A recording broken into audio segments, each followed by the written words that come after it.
I have brought to you a dog in the dog cam here. The dog is here. The dog is here alongside me, and I think that that's just kind of what you all might be needing on this here Monday. My name is Endeavorance. It is Monday, November. Okay, this one actually is rough because I didn't do a Stuff Keeps Happening this morning, so I haven't like looked at the date 1,000 times. It is the 18th? 20th. Damn it. It is Monday, November 20th. There's a year in there somewhere. I haven't figured out exactly how years work quite yet. How are you all doing? Welcome to this Monday afternoon tea time stream. I have my tea with me. So, I mean, that's good. We've already kind of like, made the first step towards having a tea time stream. So we've got the tea. Now we just got to stream. Hello, Pluto Cleric. How is it going? Glad to see you. Enjoy your lurk. But let me see. Okay, let me back up. Let's back up. Before I can get into like the tea that I've got, before I can get into the myriad stories, we've got a handful of things here. So hold on. I need to first congratulate Inky Introvert for being the first person to chat. Thank you. Your prize is... I'm going to give you a double suck, I think, if that's okay. If I have your consent to do a double suck. Here you go. This is for you. This is your prize. Enjoy. I hope it's great. I hope it's everything you ever wanted. There's the top-down view. Look at that. Real good. That's your prize. Thank you for being first to chat. Hello, London Faye. Hello, the other Bryce. Hello, Sylvie. How's it going? Hello, Ash. Oh, no. Oh, no, everybody. I have lost all of your nicknames. I'm gonna have to get all your nicknames back, but we'll get to that later. Hello, I'm gonna just use your screen names. I'm so sorry, everybody. Hello, London Faye. Hello, Sylvia. Hello, Gigi's World. Hello, Chris Hope. How is it going? Hello, Cryptid Waifu. What's going on? Good to see you. Ash, how is it going? Rauk, how's it going? Ollie, hello. I already said hello to Pluto, but hello again, Pluto. Hello, Random Dude 1785, a 3-stream watch streak. I'm still not entirely sure how that all works, but thank you for watching 3 streams in a row. That's incredible and amazing even. Ascendant, perhaps. And also hello. Lal Ame Dracantos. Lalame Dracantos? Did I get it? Hello. Welcome to chat. How is it going? Let's see. Anybody else? Zeronis is lurking. Enjoy your lurk. Selenium Sulfide. Hello. Dice. Hello. Aria Kareen Soto. Welcome to chat. Welcome in. Good to have you. Okay. Hello. I love John Doe. And everybody, show the dog. I'm getting a request on TikTok to show the dog. I can do that. There's the dog. We'll leave the dog up for a little bit while I say hello to the people who are in the old Tickery Tockery. Hello, Rez. Hello, Parker the People. Hello, Edgar's Lousis. Hello, Adrian B. Hello, Ollie. Hello, Yeetus. Hello, Cyan Games. Hello, Mikolowsk. Y'all have got some hard names. Rip3 Rip, hello. Gray, hello. Senor Chicken Fingers. Now that's a good name. Jake Kennedy 2468, hello. If you're watching over on TikTok, I super highly encourage you to consider popping over to Twitch if you have the Twitch app or enjoy that at all. I'm able to see TikTok chat and I love having you here. It is just that I've got a much more interesting setup over on Twitch. There's a lot of custom stuff. There's a bigger community and I'm able to engage with folks over there. So if you are hanging out and you just want to listen, and you're okay if I get to your chats a little bit later, you can hang out on TikTok. But if you want to be like in it, you want to come say hello to everybody, head on over to Twitch. So speaking of Twitch, I do need to fix a few things. Last time that I was streaming, you may remember that I was like, why is everything busted? Well, I figured out why everything was busted. Like everything on my Twitch dashboard backend was just like broken. It was just not working for me. And the reason was because Twitch decided to just shit the bed a little bit, just a little bit actually. And I had to like whole ass clear out all of my cookies, all of my cache, all of my everything. And it turns out that all of the nicknames that I set up for you are stored as a part of that data I had to clear out in order to fix all my stuff. So I have lost all the nicknames I set up. So that's cool. Cyan Games, welcome. Thanks for hopping over. And Magnus Faraday, thank you as well. I'm going to make a request. For the folks who are on Twitch, if you have a preferred nickname, whether or not you've given me one before, I've lost them all. If you have a preferred nickname, let me know. And that way I can set it up on my end. I'll try to replace the ones that I actually remember. For example, Dice is Dice. Wait, do I not have the option to set up custom nicks anymore? Is that just straight up gone? Wait a minute. Wait a minute. Where'd it go? My options is gone. My option is just straight up gone. Did they just like remove the feature entirely? Wait a minute. Wait a minute. Wait a minute. Wait a minute. Wait a minute. What? Okay. Now I'm mad. Now I'm large ango. Suspicious user? No. Learn more? Hey, no. Wait. Look who just subscribed. Whisper? Mod? My option to give you nicknames is just straight up gone. So never mind to everything I just said. I'm gonna have to deal with it, I guess. I'll figure something out later. This is not something for me to solve right now on stream. Thank you so much. We've got a couple of subscribes here. So I'm actually pretty excited about this. I'm actually pretty excited about this. Wait. Look who just My subscribed. goodness. It's subscribes left and right. So Ogabogaher and CN Games, thank you both for subscribing with Prime. We have a little ritual here where whenever somebody subscribes, I roll a D20 for you. Oh, shit. Hey, Oh, damn. Cryptid Waifu just gifted 5 subs, and that started a hype train. Okay. Well, okay. Well, okay. Well, damn.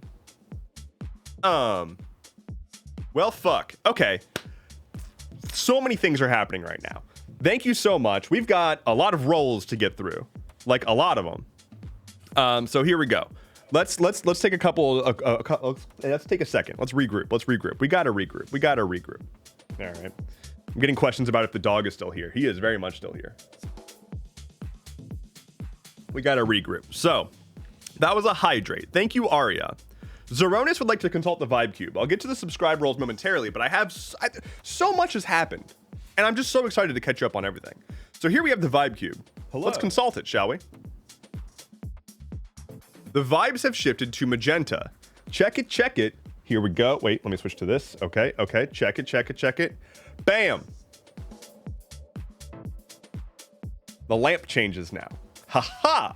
So whenever we consult the Vibe Cube, not only does my stream overlay change, but the lamp is now directly connected to the vibes. I've plugged it in to the vibe outlet in my wall, and that helps me get the lamp set up with the vibes. So that's very, very good. The Vibe Cube has been consulted. All right, we have 2 dice enchantments, a D10 roll. We've got 5 gifted subs and 2 prime subs, so that's 7 D20s to roll for our progress bar. And I've also made a change to the progress thingy. You'll see. I didn't realize something. We'll cross the bridge when we get there, but here we go. Park of the People, thank you for hopping over from TikTok and welcome to chat. All right, first D20. This one is for Ogabogaher. You rolled a 4. We currently have a +1, so that's a 5. And so now this is gonna happen whenever we roll. Bam. Pretty sweet, huh? Ayo. Okay, here's another one. 10 +1 is 11.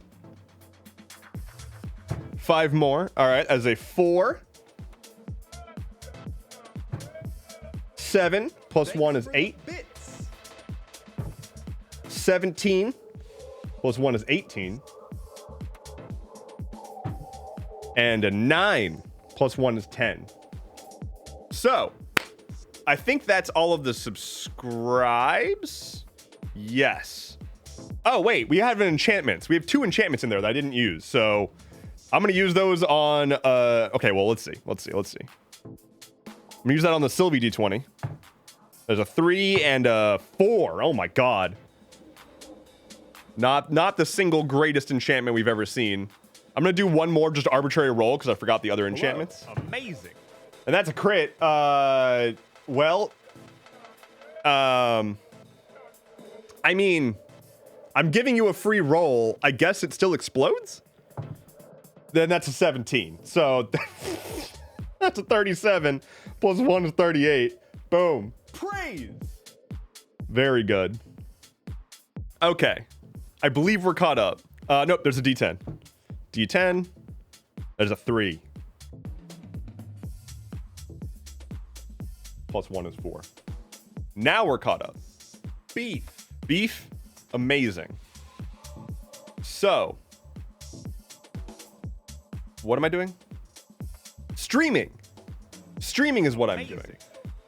The thing that we are working towards with all of these roles, if you're hanging out on Twitch, you'll notice at the bottom is a big old progress bar. And our current goal is to get me a propeller beanie so that I can wear that on content.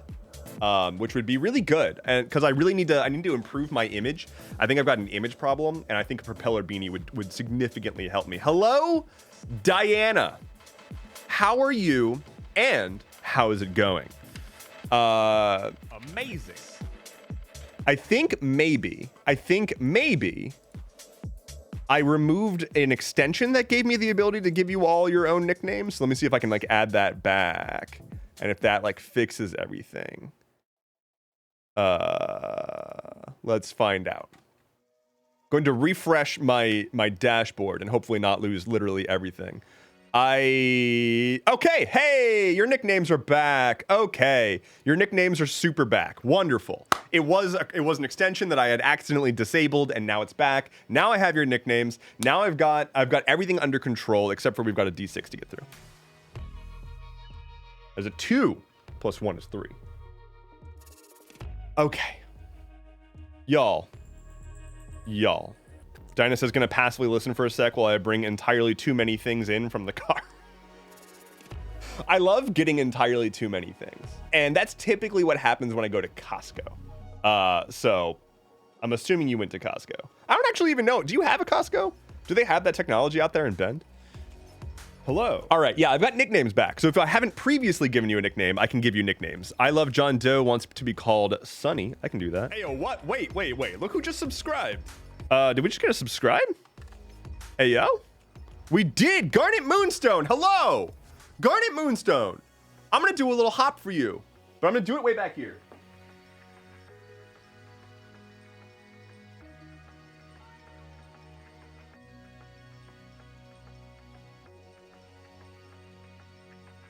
Did you like that? Was that good? I hope that was good. Thank you so much for the subscribe, Garnet Moonstone. That's 4 months. My goshness. Let me get a D20 for you. There's a 3. Plus 1 for a 4. Lots of 3s today. Teeny hop. Dinah says, holy shit, dude, we do have one. My audience gifted me a membership, but I haven't gone yet. That's like...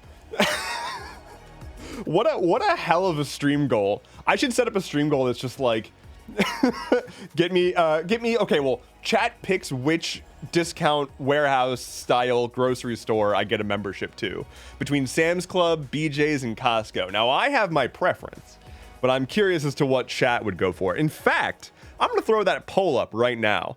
All right, big box store SmackDown, BJ's, Sam's Club, or Costco. Start poll. I'm not going to do anything with these results. This is more of a human interest experiment. Chat decides what chain restaurant Dev eats dinner at. Unironically, one of the goals further on in the sort of backlog of goals that we're working through is that I will do a food review for a food that chat will help me find a food that I've never tried before, and I'll eat it on stream and do a live food review. So that'll be good. Costco is absolutely trouncing this vote. Like, it's not even close. It's not even remotely close. What are BJ's? It's a thing I'm a big fan of, and it's just a Costco. Yeah, it's basically just a Costco, but with a dirtier name. Kelly Renee, welcome to chat. Says Sam's Club Girly here. I am going to be honest with you, and I've never actually set foot inside of a Sam's Club, and it's not for lack of trying. I'm barred from the establishment. More specifically, I just don't have any nearby. but I'm flushed with Costco's around me. Mukbang stream? Maybe. I almost did that recently when I had Little Caesars for the first time. I had spent my entire life having never tried the smallest possible Caesar that was available. And there is one right down the road from me. And so recently I was like, okay, I'm going to make this, I'm going to just rip off that Band-Aid. I'm going to get me a normal sized Caesars, but make it little. And so I went down to the smallest Caesar you can imagine. And I said, give me your pizza. And they did. And it was pretty good. It was better than I expected. Everybody had built up Little Caesars in my head to be this like either this amazing experience or like complete dog shit. And you know what it really is? It's just like, it's the same tier as like Pizza Hut. Like it strongly reminds me of Pizza Hut. So like, it's really just not that special. But I will say three things it's got going for it. One, it's their ordering UI, like the actual flow of ordering pizza on the internet / through their app. Very good. Two, you don't have to talk to a single soul when you go pick up your pizza because they have this advanced technology. My stream is now sponsored by Little Caesars, by the way, but Little Caesars has, it's not actually sponsored, they should pay me. Little Caesars has this advanced pizza delivery technology that they call the Pizza Portal. And see, what happens is when your order is ready, they load it up into the Pizza Portal and you get an email with like a QR code and also a like 3-digit code. You just walk on up to the Pizza Portal. You either scan your QR code or bop in your little thing and it just like opens a little door and it says, here's your pizza, and you grab it. And it's like, goodbye, fucking loser. And I'm like, hell yeah. I like this Pizza Portal also negs me. That's good. And so that's really good. I think that was the second thing. Did I say 3 things? I think I said there was 3 things about it that were good. It's all good online ordering, the Pizza Portal. Oh, and I'm pretty sure the owner paid for Rosa Parks' rent in secret for like the second half of her entire life. Fairly certain that's true. So that's cool. And that's good. Is this Domino's? This is Little Caesars. This is the smallest Caesar. They have decent breadsticks, but I can't stand their pizza sauce. It's kind of all over the place. Jesus World says, Let me double check that I didn't just straight up lie to you. I'm like 65% certain this is true. Little Caesars CEO Rosa Parks.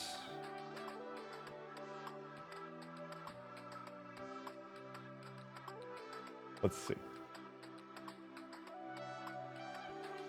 When Rosa Parks was robbed, Little Caesars founder stepped up.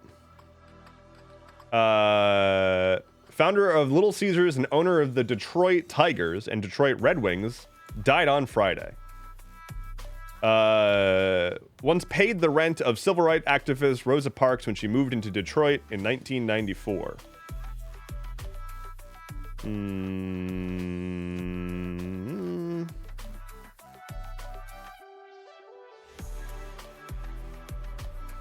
When he read about that, he called the judge and said he would pay for Parks' housing for as long as necessary. So that's cool. That's neat. I'm not saying that like Little Caesars is still a good company or anything, but a CEO of a company did a good kinda. So that's nice. We like that.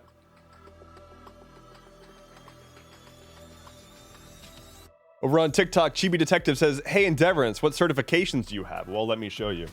Let me show you, because I take my certifications very seriously.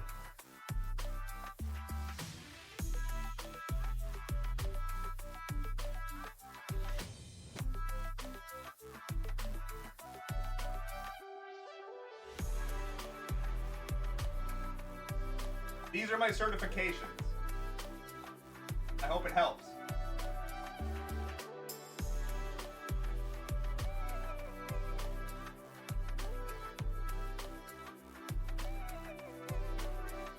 So I hope that like clears a few things up and makes it clear where I'm coming from. If that makes sense. And if that like, I just hope that answers your question, you know?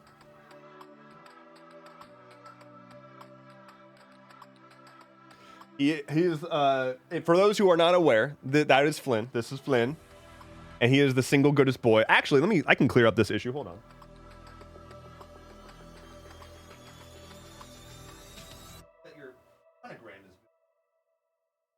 There you go. See, now you know that it's Flynn. You know? That's good. Got to be able to identify. How old is Flynn? He is today years old, says Mr. Slothman. I actually do not know. He is, by my best guess, 7 or 8. Unclear. I got him when I got him, the shelter owner said that he was 2, but then I brought him to the vet, and the vet was like, nah, he's got like puppy teeth. He's like closer to 1. And that was 2017. So my guess is 7 or 8. Dice says, so Dev, package in the mail should be there before PAX. Ayo. The internet over on TikTok, as well as Frederica W and Paint with Fizz, thank you all so much for the gifts. The internet with 32 ice cream cones. I don't know if I can eat that many ice cream cones. And Paint with Fizz sent a doggy cuddles. Aww. Very good. You little baby. Yeah, I mean, at the end of the day, Flynn's age is puppy. Like, look at that. He's just a little boy. He's just a little guy. He's just a little pup. Just a little dude, you know? And we like just a little dude. Ash says, I feel like most shelters say pets are 2 or older so that more people take them because puppies can be a bit of a handful sometimes. Every dog is a puppy. Indeed. I mean, he's just a little guy. He's just my good little dude. Milo says, can we give you any gifts at PAX? I mean, I'm happy to receive whatever gifts, so long as I'm able to take them home. I intend to travel to PAX with a backpack and a like standard duffel and or luggage thing, not much bigger than a carry-on. So long as I am able to transport it back home legally, then yes. Sean Reed 2019, welcome to chat, says, will you be at PAX? I will. Indeed, be at PAX Unplugged, December 1st through 3rd, Philadelphia, Pennsylvania, United States of America, Earth, the solar system, and the Milky Way. The precise location. And yeah, it's going to be a good time. I'm going to be there with Diana, and I'm going to be there with a bunch of other folks. It's going to be a really, really excellent time. And I'm currently deciding whether or not I want to try to go to PAX East. We shall see. I did apply for another creator badge. If they give me a media badge to PAX East as well, I think I am more likely to go. I do like PAX East quite a lot, but no news quite yet there. Speaking of news, God, I have things that I really want to show you because I'm so close to being done with them, but I'm just not quite there yet. Diana knows what I'm talking about, but you also all probably already know what I'm talking about, but Diana and I are working on a podcast. It is launching sooner than you might think, much sooner than you might think, and we are putting some finishing touches on that. It will be up before PAX, I will say that. Or at least that is the goal. If that doesn't happen, it means something went horribly wrong. Hopefully that doesn't happen. But we've got some stuff that we want to share. It's not quite there yet. Give me a couple days. That's part of the reason I'm taking off from Stuff Keeps Happening the next few weeks, is to focus on getting this project ready and launched, and I'm like vibrating with excitement. Like, I have been holding back as best I can to not just immediately share everything with all of you, because I love just being like, okay, I don't want to wait anymore. Here we go. But gotta wait a little bit. Milo says, alrighty, I gotta go for a bit. Y'all have a fun stream. Well, take care, Milo. Hopefully we will see you later on. Mr. Slothman says, I was off. I am shame. Well, now you're on. So that's great, isn't it? Isn't it?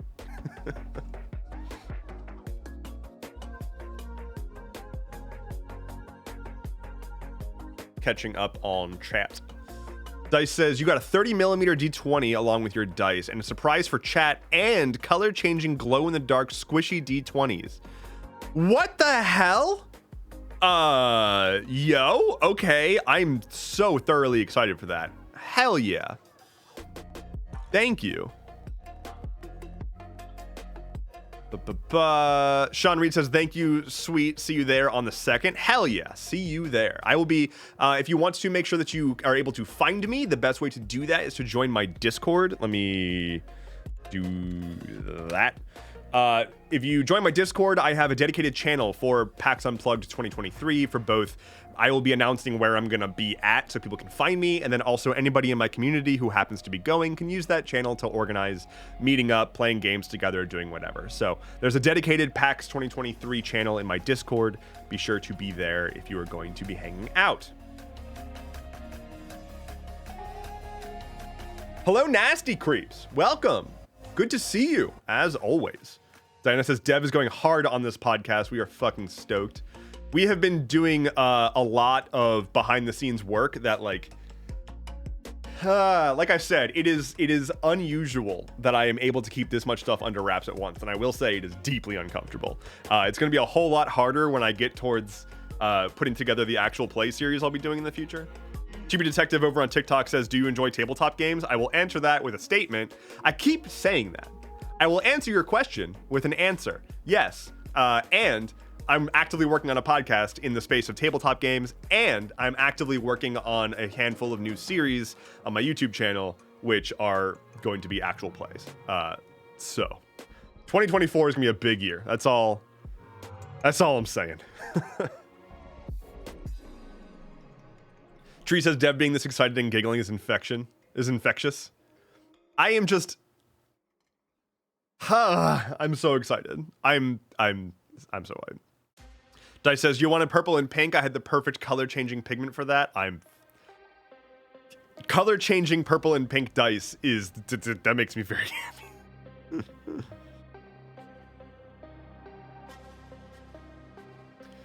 Random dude says, Endeavorance, I gotta go now. See you all soon. I probably won't be saying hello there to anyone because I said it too many times. Well, goodbye, random dude. Take care. Thanks for popping by. Lala May, okay. Lala May Dracontos. Am I anywhere near getting your name pronounced correctly? And if not, is there a nickname that you would like? As a reminder, if anybody on Twitch that I don't have a nickname for yet would like a nickname, let me know. But you're asking, have you heard of Divinity Original Sin 2? I have played Divinity Original Sin 2. It's a very good game.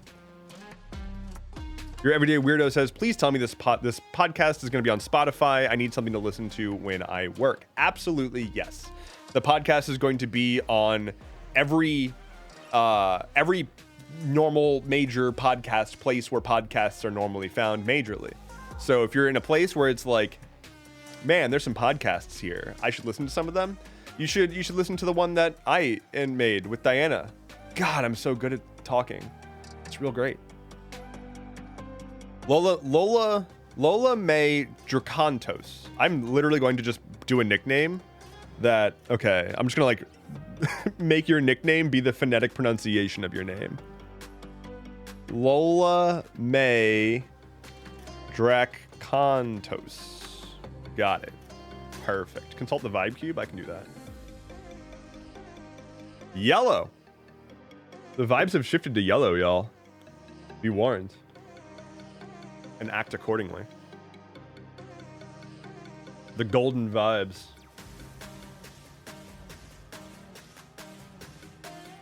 Dice says, so my partner just called to tell me he's a fan, a fan of mine in the wild. Sorry. He met a fan of mine in the wild. And considering I have a super small following, that was statistically unlikely. Today is wild. That's surprising. I have not met anybody who has recognized me in the wild. I have met exactly 0 people who have identified me. I've had my suspicions that some people have done double takes at me, wondering if I am who they think I am. But that's probably just my ego, overanalyzing everything that everyone else is doing and thinking that I'm the fucking main character, I assume. I mostly don't want people to recognize me when I'm out and about, because if I'm out and about, I'm probably like trying to accomplish a task. And while it would be really cool for someone to be like, oh, yo, you're Endeavorance, blah, blah, blah, blah. You're probably just making it harder for me to accomplish my task. Now, that doesn't mean don't say hi to me. That would be, it would also be amazing. But if you do recognize me sometime and you come up and say hi and I'm not like, I'm like, what?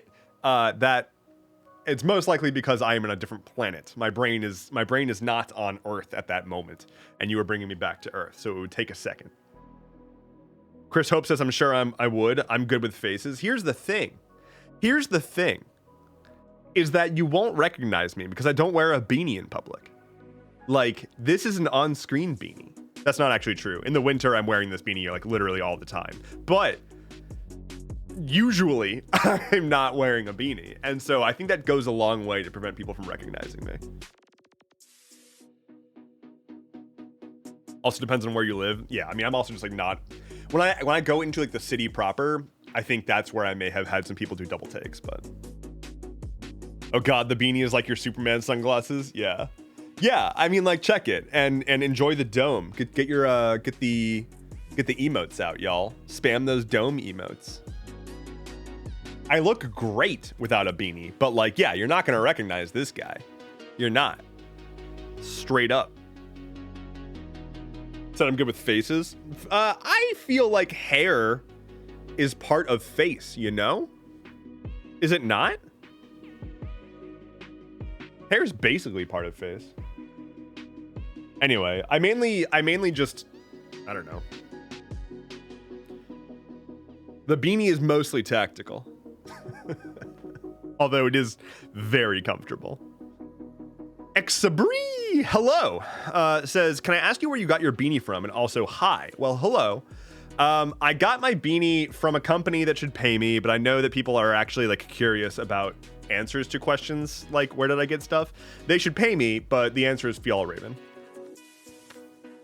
Bubble says, do you wear other hats?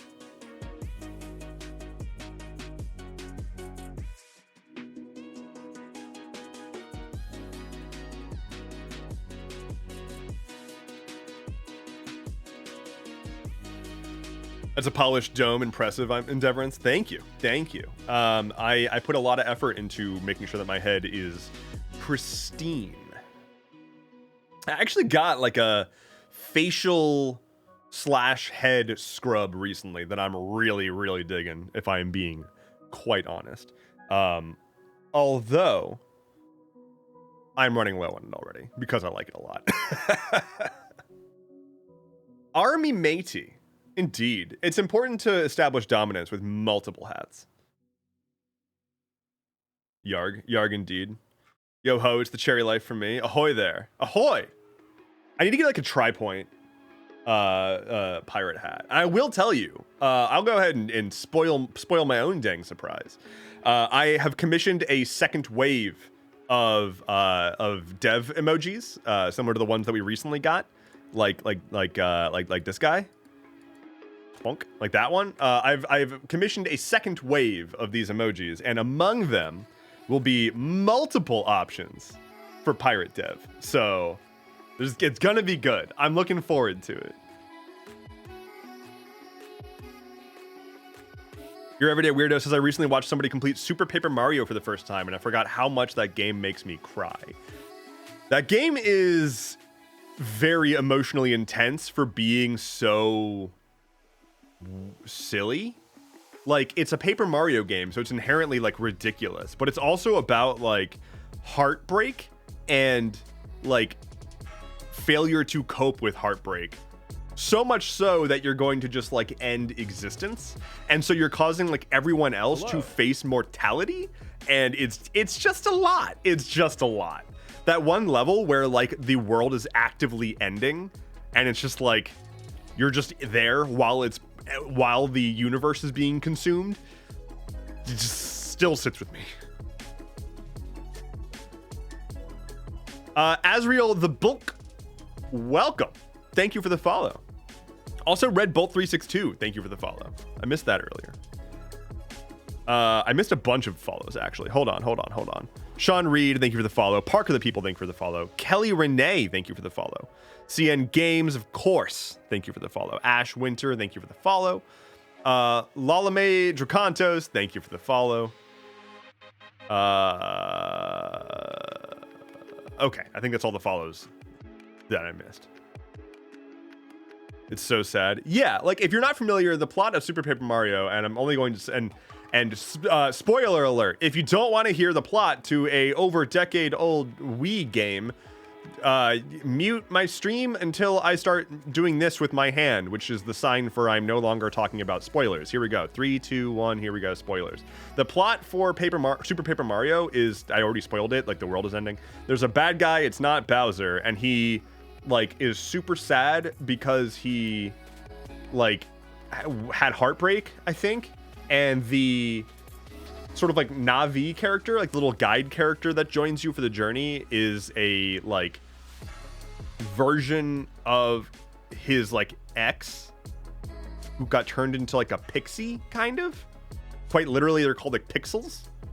And so you have this like little butterfly friend who is the like the lost lover of the actual main bad guy, who basically is just like, yo, fuck all of this. I'm going to open up a wormhole that consumes every single dimension and end existence because my heart is broken. And his name is Count Bleck. So Count Bleck is trying to end existence, and you got to stop him. But like the main thing about Super Paper Mario is that it is, no more spoilers except for just basic gameplay stuff. The main thing about Super Paper Mario is that it's more like a standard Mario game. It's like a 2D side-scrolling Mario game. However, you can press a button at any moment to turn from a 2D platformer to a 3D, like walk around, do whatever kind of game, but only for a limited amount of time. Like you have a limited amount of time that you can be in the 3D space. So you're like constantly switching between 2 dimensions and 3 dimensions and doing puzzles and shit that way. And it's a good time. It's a really clever game. It's really well written. It's really like emotionally intensive. It's really pretty too. It's really cool how they did all the graphics for it, but it is not a like turn-based strategy like the first 2 Paper Mario games. It still has all the other stuff from the other Paper Mario games. It's just not turn-based. You literally just like jump on people's heads to do damage.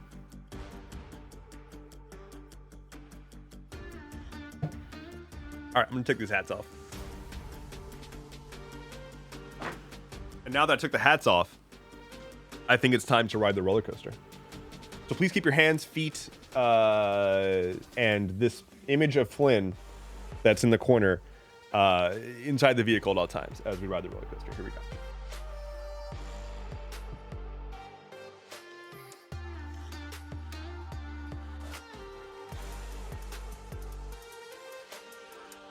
I hope you enjoyed the roller coaster.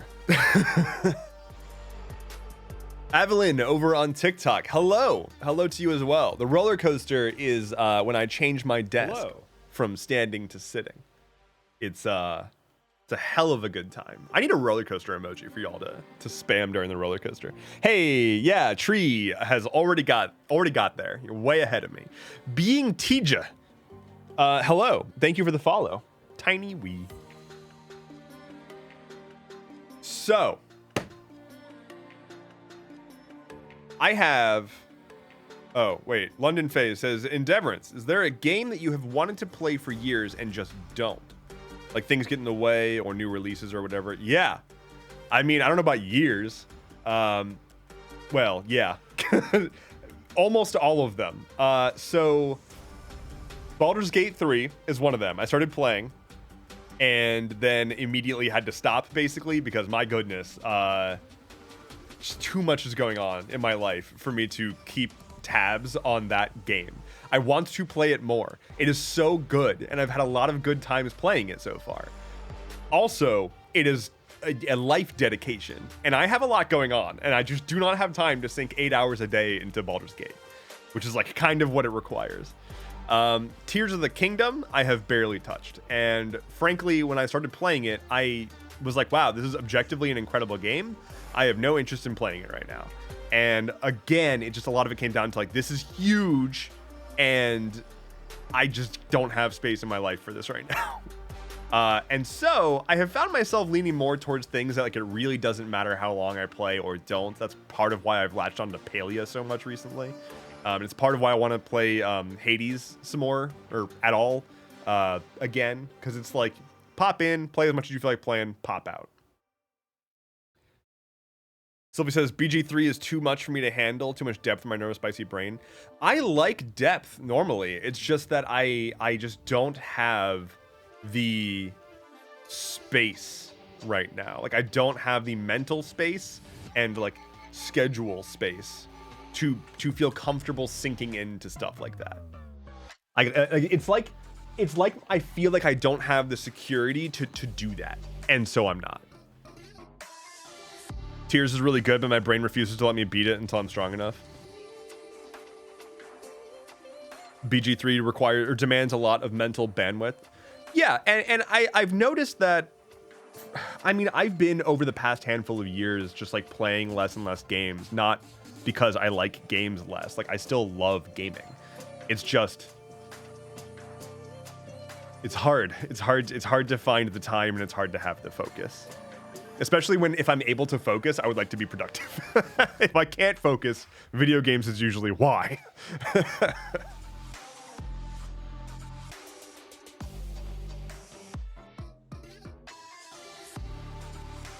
London Face says, I feel like Breath is better, but Tears honed the mechanics and the powers changed it so beautifully.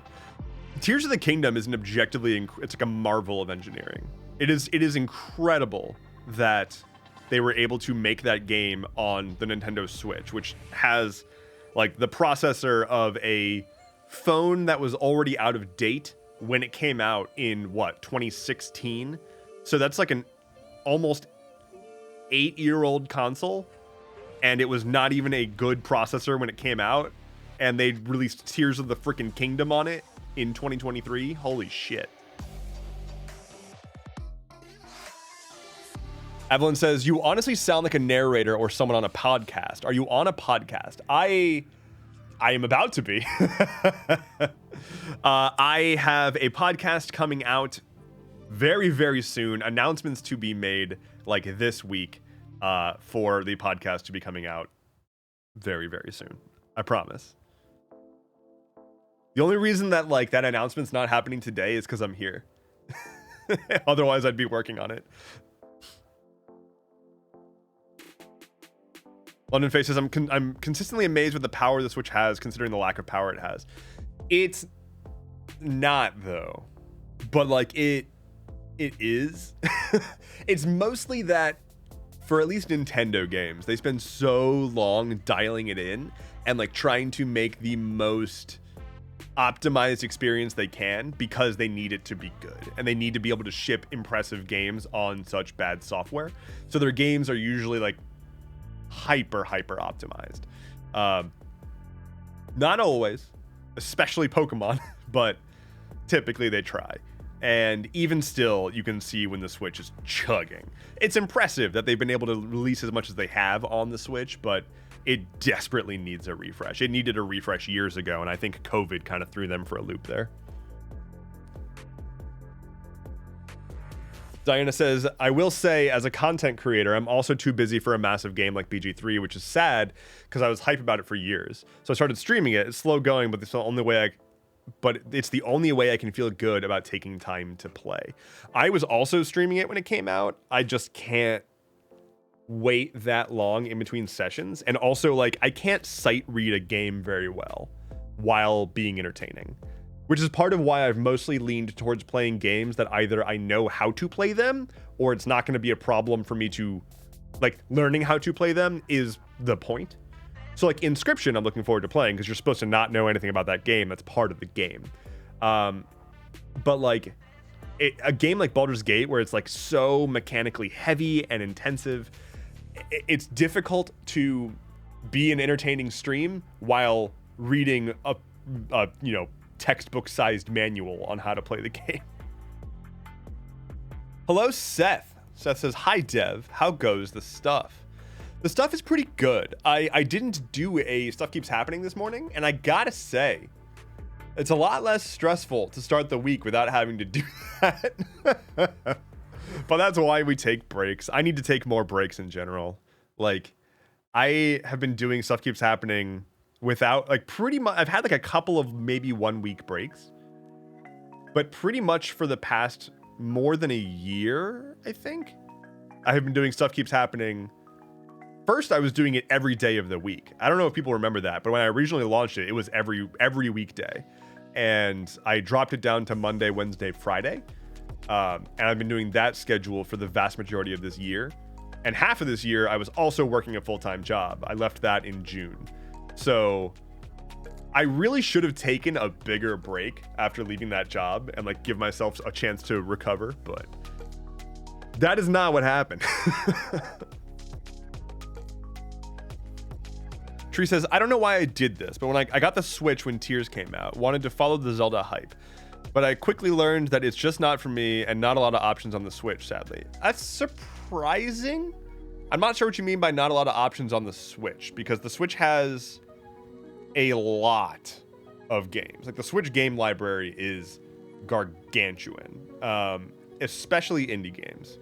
If there are indie games that you're interested in playing, check out if they're on the Switch, because they almost definitely are. Like they went big on indie games. For example, Hades. Go play Hades on the Switch. Do it. Sylvia says, your Mastodon post says the first to-do item through hands. On a scale of 1 to 10, 1 being a baby step, 10 being a baby slap, 10 being a broken jaw, how bad was the hand throwing? 7.5. I went to go work on, again, the podcast project this morning, specifically the website for it. And I thought there were going to be just a couple of tweaks I needed to make to a theme and whatnot. I ended up about an hour into making the few quick tweaks I thought I was going to make. I was reading the source code for the CMS, the content management service that we're using for the podcast website. Like I was reading the source code for that system to figure out how to fix the problems because their documentation was not cutting it for me. So I was digging through the code that was the back end to the thing that was supporting the thing that I was trying to edit. And I was like, this is not going great.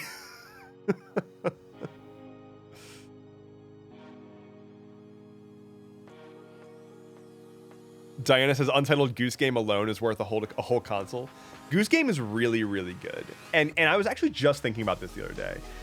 If you all are not aware, Panic, who is the publisher of Goose Game,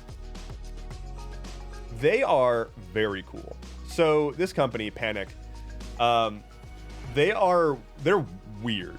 They're super, super weird. They are a like Mac OS app developer, but they also like multi-classed into a game producer, and they have just put out bangers.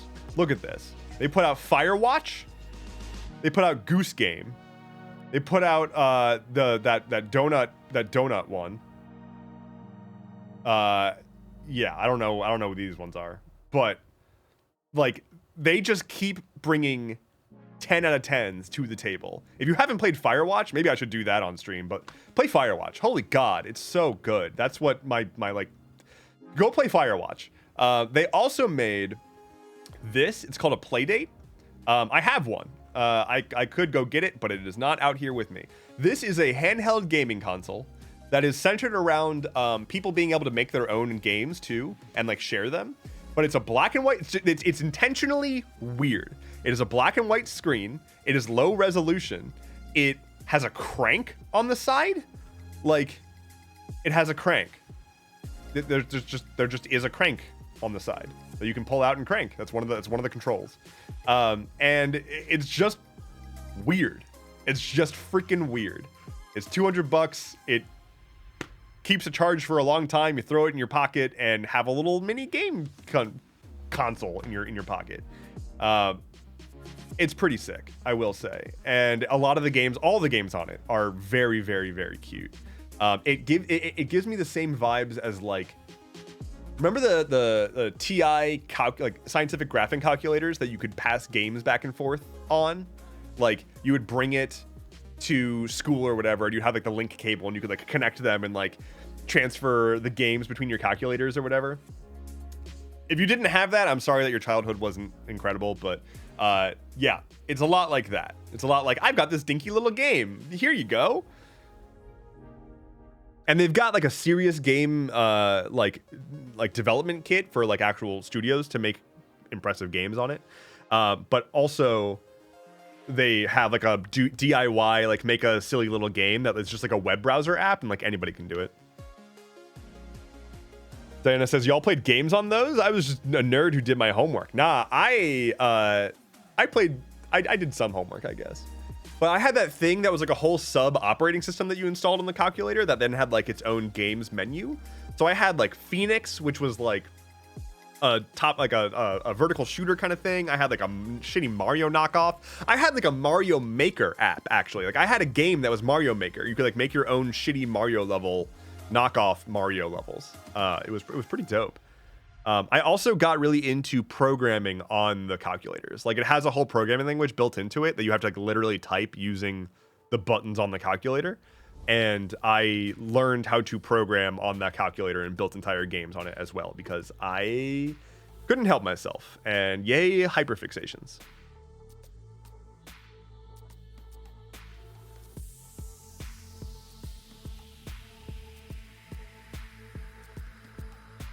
CN Game says, I think AAA game companies tend to get complacent in stuff that works instead of trying out different themes or more esoteric concepts. Absolutely. And I'm very, very tired of the Assassin's Creed-like open world objective fest. Here's a big, pretty open world. There's a million nodes on a giant map. Go, you know, hit all the section map unlocks, and that will reveal all the nodes, and then each of these nodes is like a loot or a side quest, or it's just like, make something different. I'm tired of this shit. Like, I like Assassin's Creed well enough. I like the gameplay loop of Assassin's Creed. But not every game needs to be that. And like all of these IPs are being rebooted, and it's like you open up, the second that you open the menu in these games, it's like, yeah, I've played this game before. Like you open up the menu and it's like, here's your inventory screen, here's your skills screen, and it's like, yeah, I've played this game before. I've played this exact game. They just put a different coat of paint on it, and they replaced the main character with a different main character with a different voice actor maybe, and otherwise it's the same freaking game.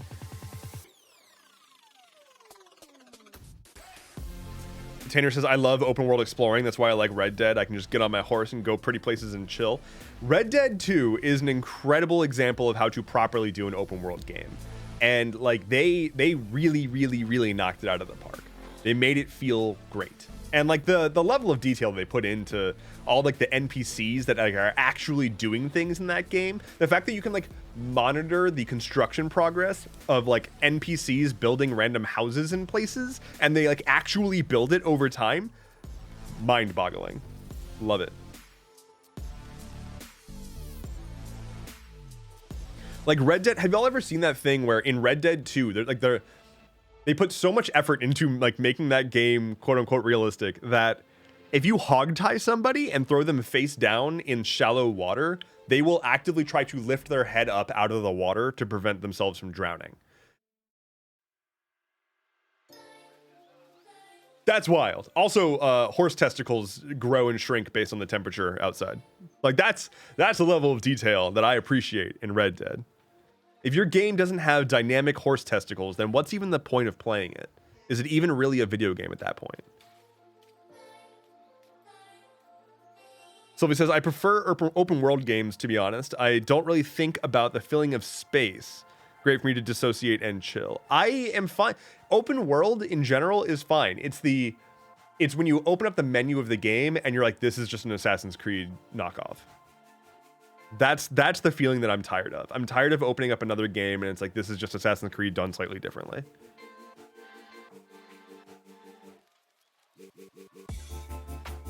If you put a hog-tied person in a pig pen, they'll actually eat the person. Wait, what? What? Really? Tanner says, yeah, they made an amazing game and then just ignored it. Can you imagine if Red Dead Online was good? And I'm not trying to, if you like Red Dead Online, it's fine. I'm glad. But can you imagine if Red Dead Online was capital G good? Like, good. God, can you imagine if we had a, like, super solid cowboy online simulator that was, like, balanced with, like, good story and heists and all that shit? Oh, my God. Seth says, can you fish? Of course you can fish. Of course. Shard says, I definitely need to play Red Dead 2 then. Yeah, I cannot recommend Red Dead 2 enough. It is The last game I can think of that like broke me after it was over, the kind of like, wait, now it's gone. Now I'm sad.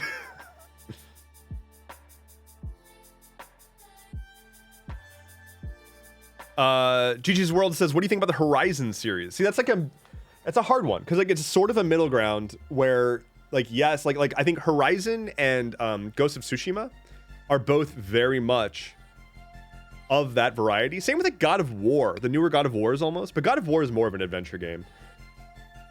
But Horizon and Ghost of Tsushima are done really, really well. I think I appreciate that they at least put in the effort to differentiate themselves somehow. Now, Horizon, gorgeous game, ridiculously gorgeous. It has Lance Reddick in it. May he rest in peace. And therefore, it's an 11 out of 10 game by default. But it's also still it's the same thing, you know? Like, I don't think it's a bad game. I don't think it is breaking new ground either. Aside from just being ridiculously gorgeous, it was just there was nothing in it that was like, wow, this is standout incredible. Again, aside from just like, damn, you've got some excellent environmental designers. But in terms of like gameplay and like what you're doing moment to moment and exploring the map and unlocking your skills and getting your equipment and upgrading stuff and slotting things into your armor, it's like every game is doing this right now. It's all the same system, and I get it. It works, so don't break what works. But like, I appreciate that in Tsushima and Horizon, they at least tried to have some sort of like interesting combat mechanics going on, where Horizon, you're like scanning the robots and trying to figure out their weak points and figure out what elements to use against them, what to hit, and so on. And in Tsushima, you have like different combat styles that you're switching between rapidly while you're playing, depending on who you're fighting. And I can appreciate that. They tried to make it more engaging with the actual like moment-to-moment combat, and that's really cool and all. But still, it's just a giant laundry list of quests. And at the end of the day, it's like almost all of the quests are go to this point, kill a thing, come back to the NPC. And that just gets old after a while. And yeah. I feel like Red Dead, again, not to just sit here and just splurge about Red Dead, but like Red Dead set a good bar for interesting, even the side quests. A lot of them were like, all their missions are super unique feeling, especially the main missions. They're very, very unique feeling, to the point that it's almost obnoxious, to the point that like there are some cases where quests feel like tutorials, because it's like, this is so unique, and like, I will never do this mechanic again, but it's giving me prompts on the screen, so I guess I'll do the prompts. That happens a lot. Like, every quest is so freaking unique, for the first half at least. The second half is a lot more go shoot these guys. But even the side quests are much more engaging and driven in story than just like, hi, I am generic NPC number 47. I'm doing the same animation that every NPC you've seen has been doing before. I lost my parents' hidden sword. I am a blacksmith, so I'm blacksmithing while talking to you without making eye contact because I wasn't programmed to do that. But I lost my family's sword, and I need you to go find it. Here, I will mark the location on your map, right? Like, nah.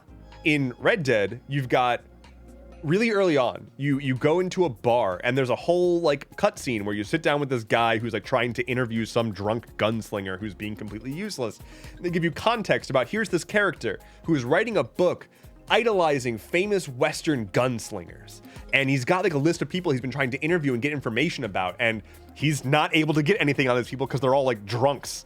And he's like, this is not doing well. If you can like find these people, like here are some photos of them and some information about where I think they might be. If you can find them and get information on them so I can compile stuff into my book, I'll give you part of the sales. So they give a whole big context about what this thing is, and you can like keep meeting up with him. Like, he's a real person, and there's like ongoing parts. It's not just go to this place and kill this guy, you know?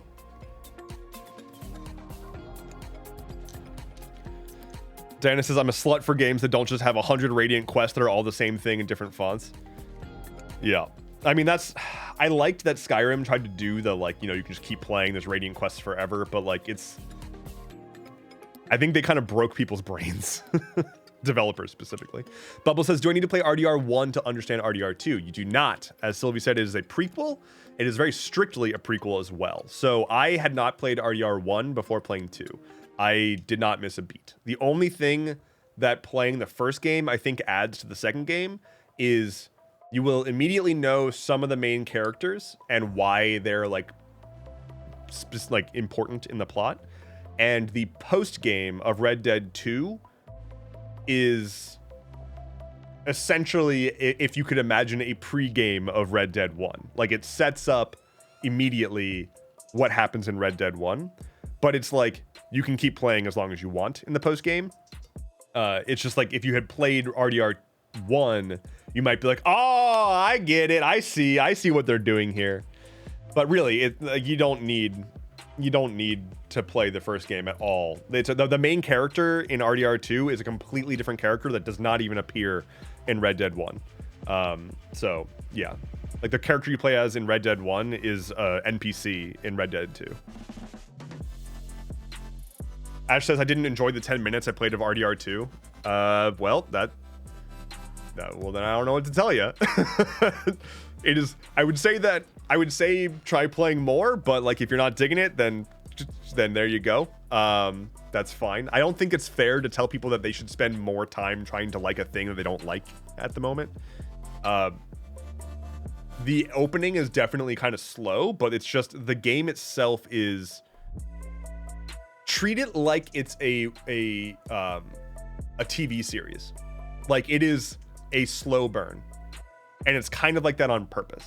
Like, if you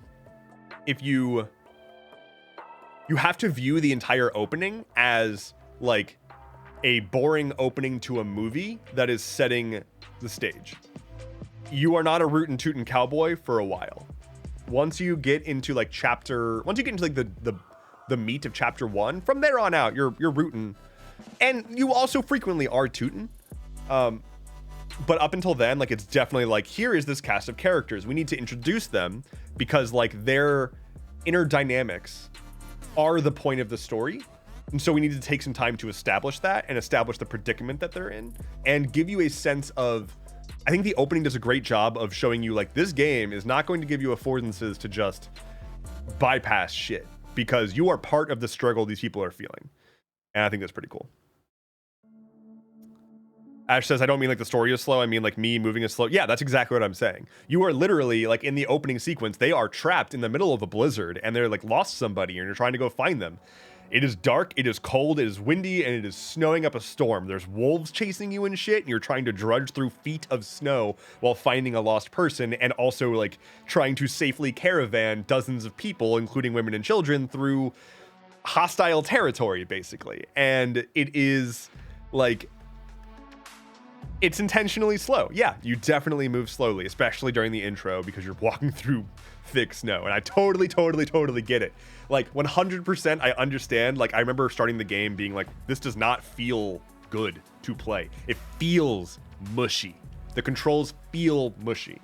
And the reason for that is that they look who just subscribed. Significantly limit the main character's ability to just do things. Like, you go on too steep of a slope, you're gonna slide. Like, that's just understood part of the game. You're trying to run away, you take a wrong step, you're gonna slide and break your freaking ankle. And I'm not saying that you need to like it because of these reasons. I'm saying if these reasons make you not like it, then you're not gonna like the game. I think it is the kind of thing where you gotta really want to be in it. But if you are just excited about the idea of setting out on a very big, broad, open world adventure as a cowboy, yeehaw, there is no better game, I think, than Red Dead 2. The other thing is, I would say that like, even like Donkey, like Video Game Donkey, when he first did a review on Red Dead, he was complaining about a lot of these things. He was saying this game is slow, the pacing is terrible, it doesn't feel good, it is not fun to play, so on and so forth. And he actually like gave Red Dead 2 a shit rating at first. And then like a year later, he came back and just like ate crow. Like, he posted another video and he was like, I went back and played this game. Holy shit, it is incredible. Like he publicly like 180'd his opinion on the game and was like, this is a game about people. This is a game about stories, and the stories between these people experiencing this like slice of life. It's just, his take was 180'd, and I thought that was hilarious. D Kugers, welcome to chat. I'm assuming Daggers, perhaps? Says, hey, where can I find you on YouTube and other media? Oh, well, my bot just dumped all of it, but here is socials, and I am also on YouTube, right, Jan? Yeah, I'm Endeavorance on YouTube. I'm Endeavorance in most places where possible.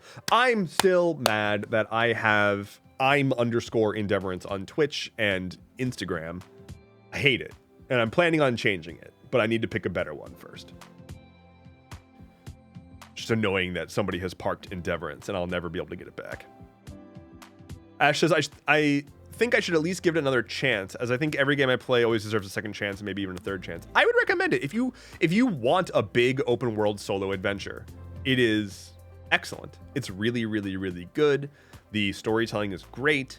The open world is beautiful. The missions are engaging. Just the random shit you encounter. Like, there's so much random fun stuff that, like, as you're just riding around on your horse, they put so many random events into the game. You might, like, come across a KKK rally, but of course, like, you know, they're morons. And so they, like, accidentally, like, set themselves on fire or something. Or you, like, before they can even do that, you just shoot them up. Go for it. And it's just fun. If you can force yourself to play through the tutorial, it's literally possibly the best game ever made. I think the tutorial is fine. It's slow, absolutely. It's just like, set your expectations to that, you know? Like, accept that you are right there with them, dealing with the issues they're dealing with. That's kind of what they're going for, I think, is trying to like immerse you more into the feeling. So that it's not just like, oh, it's dark and snowy and blizzardy with deep snow, and you're just sprinting around instantly everywhere. My favorite is once we found them, the cross fell on them. There's also just like a lot of good mysteries. There's like a lot of hidden stuff. They do a lot of the stuff that like Skyrim does, where there's sort of like stories being told throughout scenery, where you just find items in places that don't make sense. And you're like, why is this here? They even like have allusions to, I think there's like allusions to like Bigfoot's bones or something. There's a bunch of like sort of otherworldly like alien and time travel shit that it's mostly jokes, I think, but it's fun.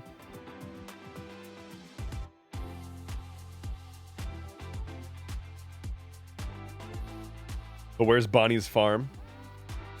Is that a thing? Tequila, is that a thing I should know? True Colors 913. True Colors subscribed, and I missed it. I'm so bad. True Colors.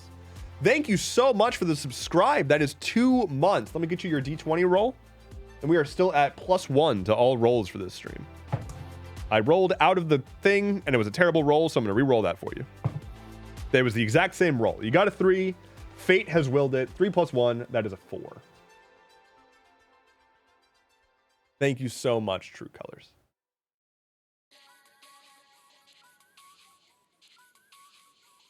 Hello, Ruid. How goes it? Tree says there's just so many Easter eggs / jokes you can find, but that's the reward for exploring, and it's a beautiful world. Yeah, I just went through it too fast. If you do play RDR2, don't go through it too fast.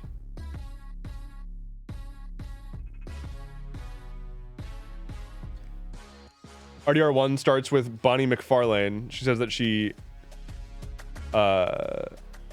built by her dad when she was just a little girl.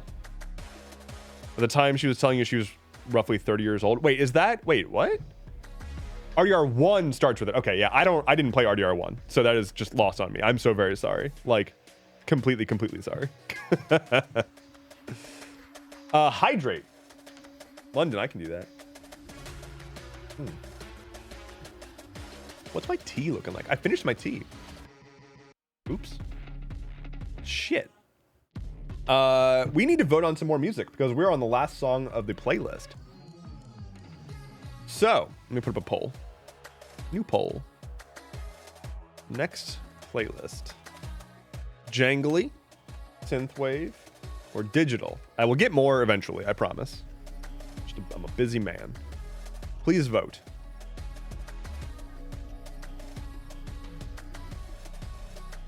Jangly, synthwave, or digital? Basically, the McFarlane farm is nowhere to be seen, so continuity break in the past. Well, yeah, no idea. Darman Orc, welcome to chat, says, I like to hydrate. I do too. I'll do it again.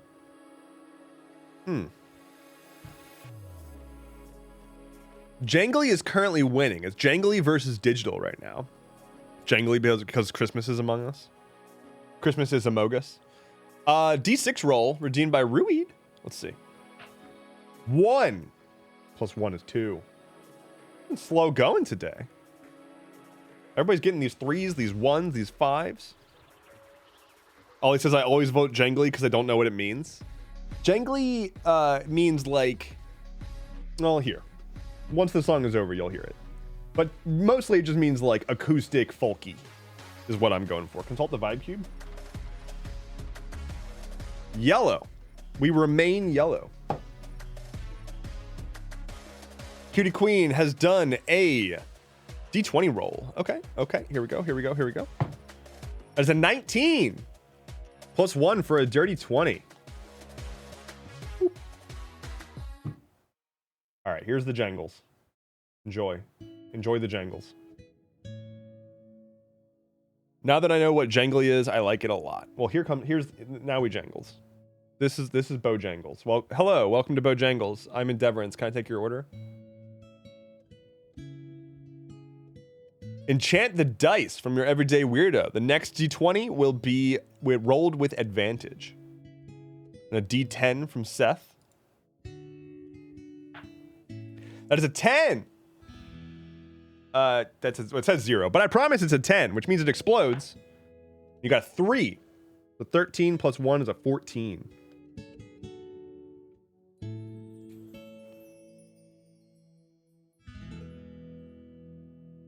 And a dice power up. Oh no, wait.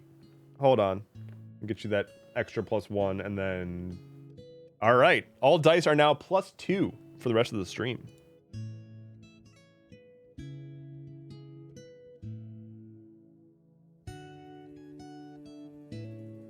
No issues missing the subscribe. I love how the hyperfixation goes. Y'all,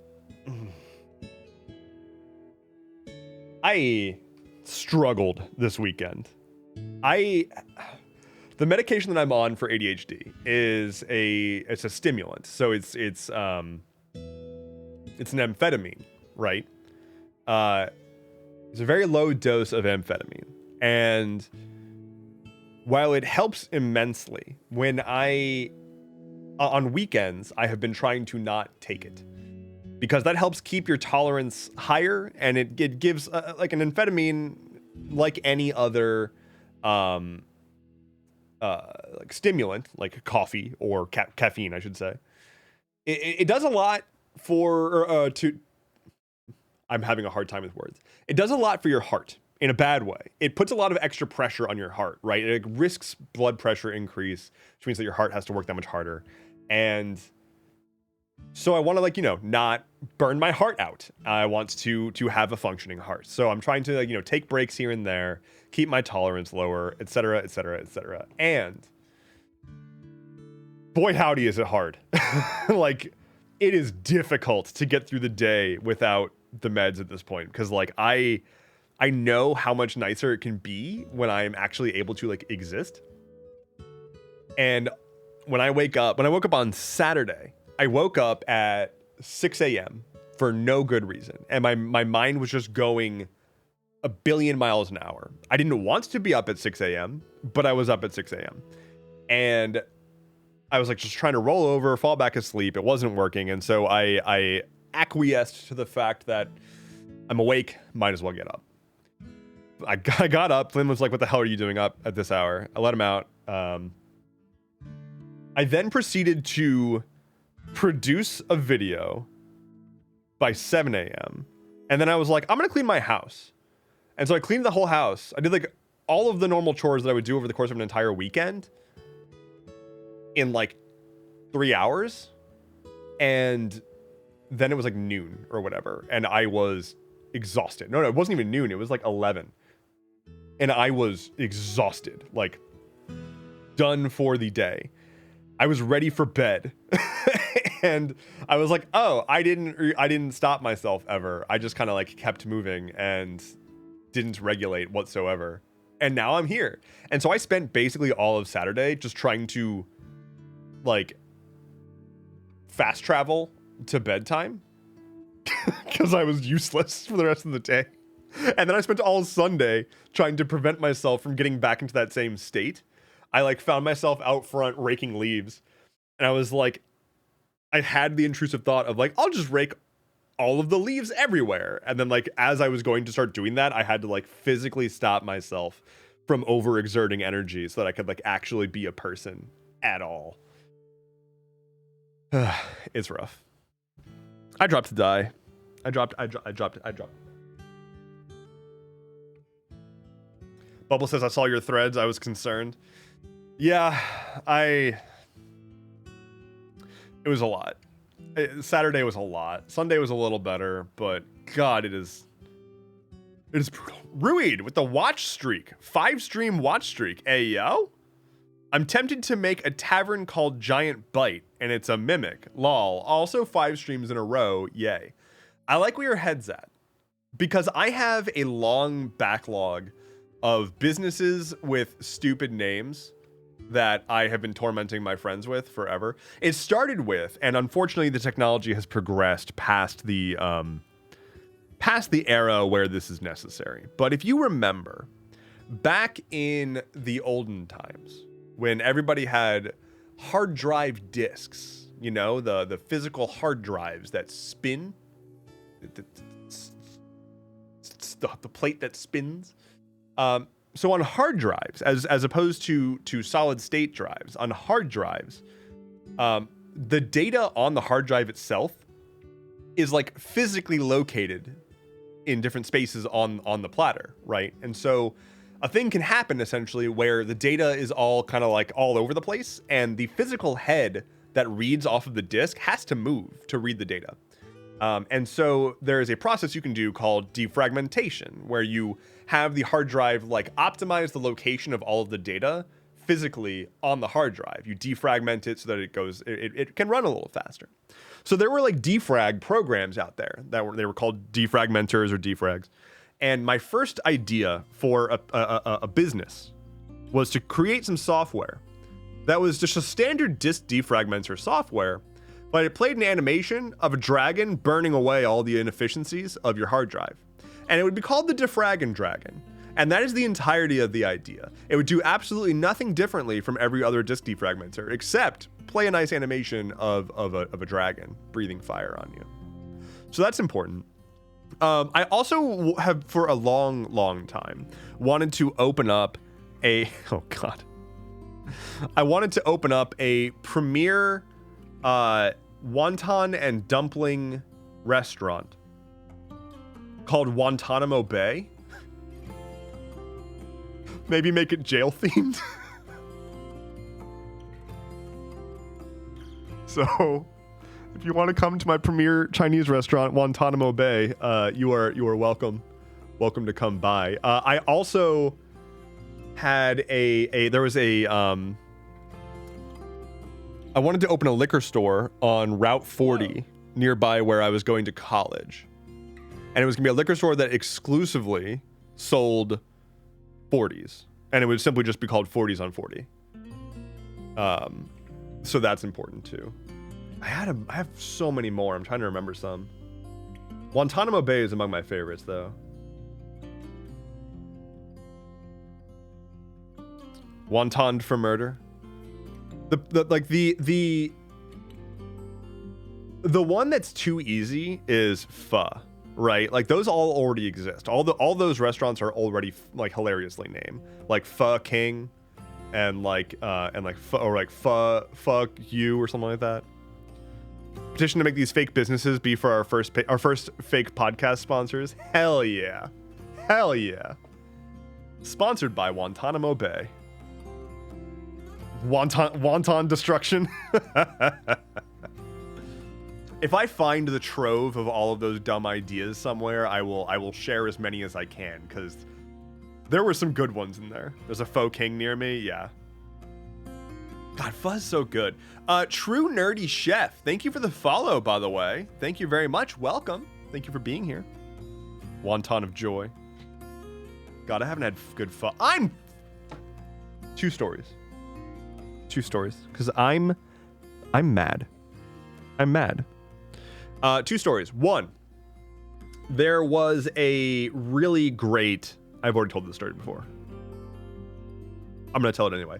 There was a really great Vietnamese restaurant right down the street from me, like walking distance from me, that had amazing pho and really great banh mi, and they moved, and I'm sad. That's the whole story. The other story is there was a Uyghur restaurant that was also kind of nearby. I had to drive to it, but it was nearby enough. They were like 5-minute drive away. A Uyghur restaurant. The place was massive. It was way too big, I will say. It was like, I haven't been in a restaurant that large in a long time. And when I went there, we were like the only table that was taken. And it was also like dead silent. So it was this massive dining room playing no music with one table sitting there. Very awkward. But amazing food, all entirely hand-pulled noodles, just like family style. It was delicious. If you haven't had Uyghur food, I highly, highly recommend. I was getting excited to go back there, but then a little known thing called COVID happened. And so they were having some troubles. And, they were already having some trouble like getting the restaurant filled. It was such a big space, they couldn't really pay for rent. And then COVID hits, things were going bad. And so they threw up a GoFundMe. They were like, help us stay open. Help us like keep serving the community. We are like the only like Uyghur place around here. It's important for us. It's important to us to have this place, and we think it's important for the community. And so the local community got together and funded their GoFundMe so that this lovely restaurant could stay open. And they were like, thanks for the money. We're moving to Connecticut.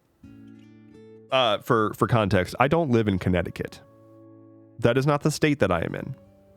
So they were like, thanks for the money. Thanks for helping us stay open. We're now going to leave the community that just funded us to stay open, and we're going to move to a completely different place. Deal with it. And so I'm mad. I'm still mad.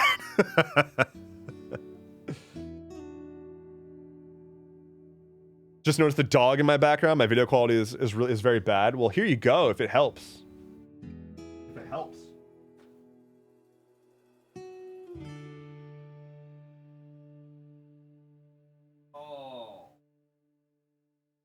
Amazing.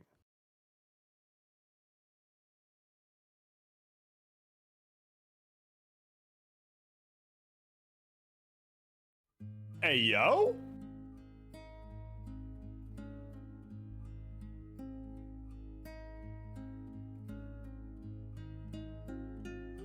Praise.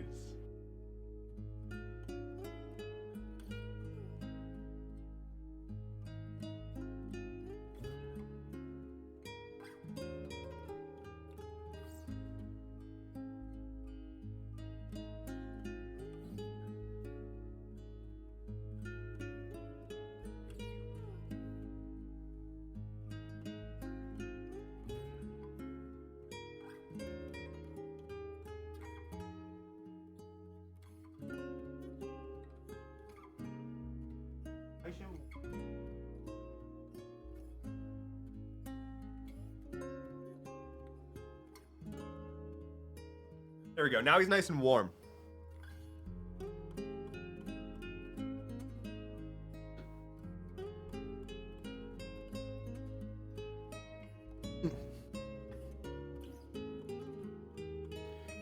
Flynn beats Dark Souls real. Flynn is now a very cozy boy. Among the coziest. Hello, Bearing Star. Welcome to chat.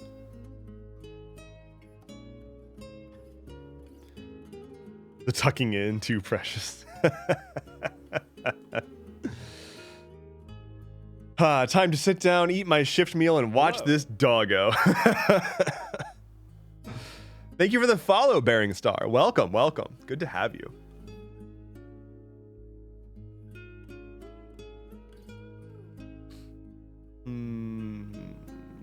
Lola says, this is the second time today that the fire alarm has gone off for my building. Yeah, that's when you just roll over and fall asleep, honestly. I used to sleep through fire drills in college because like they had a policy where they could. I was in like an on-school apartment building, I think, and there was a policy where they could enter your common room to check on like if you were you know, adhering to the fire drill, but they weren't allowed to open locked doors. So like whenever a fire drill would happen, I would just lock my door and go back to sleep. Not a good idea. I don't recommend it because you might end up catching fire, and typically you don't like that. Danger Zone, hello, has would like to consult the vibe cube. I can do that. See if they've changed. Magenta. We're going back. Boom.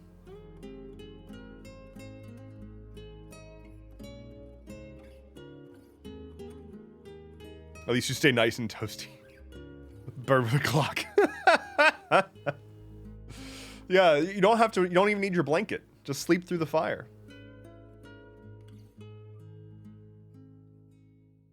Dev, how did you not burn down? It was just a fire drill. It wasn't a real fire. It was fake fire. And so I didn't burn down because the fire was fake, and fake fire can't hurt you. That's a science fact.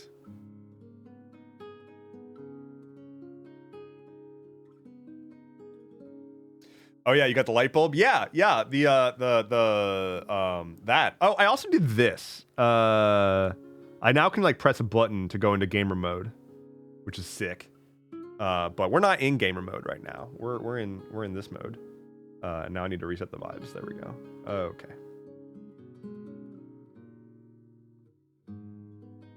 Light a man on fire, he'll be warm for a night. Wait. What? Light a man on fire and he'll be warm for a night. Light a man on fire and he'll be warm forever.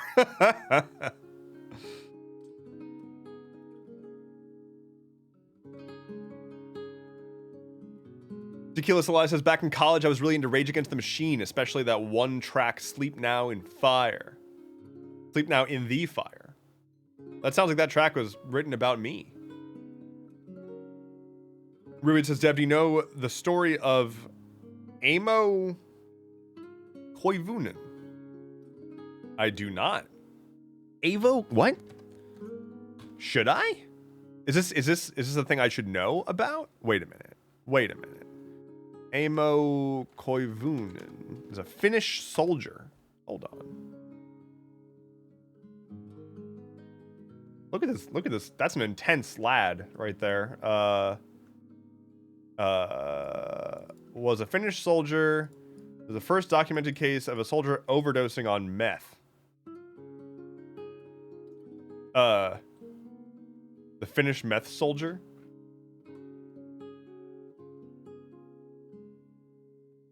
Wait, okay, hold on.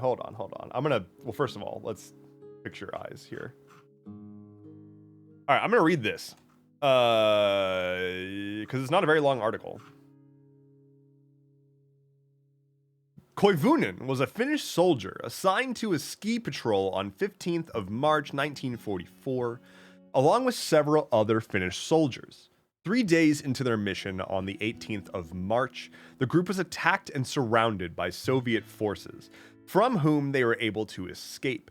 Koivunen became fatigued after skiing for a long distance, but could not stop. He was carrying his entire patrol's supply of army-issue Pervitin, or methamphetamine, a stimulant used to remain awake while on duty. He consumed the entire supply of Pervitin and had a short burst of energy, but soon entered a state of delirium and eventually lost consciousness. Koivunen later recalled waking up on the following morning, separated from his patrol and having no supplies. In the following days, he escaped from Soviet forces once again, was injured by a landmine, and stayed in a ditch for a week, waiting for help. Having skied more than 400 kilometers, he was found and admitted to a nearby hospital, where his heart rate was measured at 200 beats per minute, and he only weighed 43 kilograms. That's less than 100 pounds. In the week that Koivunen was gone, he subsisted only on pine buds and a single Siberian jay that he caught and ate raw. He was found, survived until he died at 1989 at the age of 71. Holy shit. That's a lot. That is a lot. And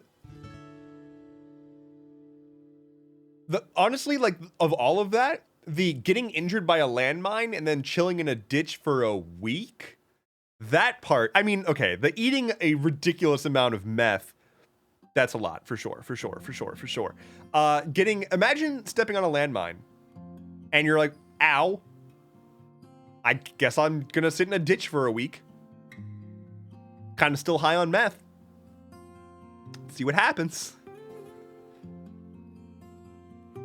This misses the most insane part of the story. Please enlighten me, because that was already a wild story. In the meantime, while you're typing that, I've been requested to pet the dang dog, so I'm gonna go do that.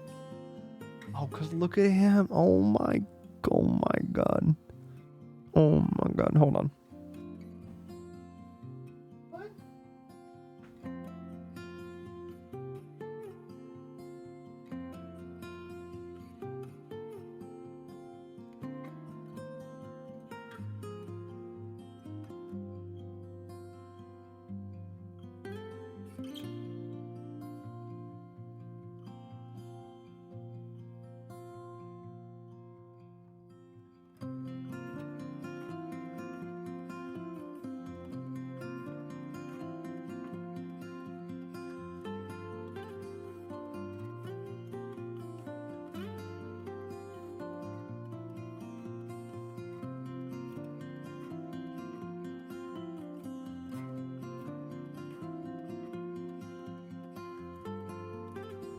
He loves the bed so much. You have no idea. This dog loves that bed. Like, he's all about it. You all got this bed for this dog, and he doesn't even understand why it's here. He's just like, I like this thing. I love this. And I would bet that if he knew that you were responsible for it, he would love you too. I know he loves you. Flynn loves you. The caribou says, tell him he's a good boy. Hey, Flynn. Who's a good boy? Are you a good boy? It's you. You're the good boy. It was you this whole time. He doesn't seem particularly shocked by this revelation.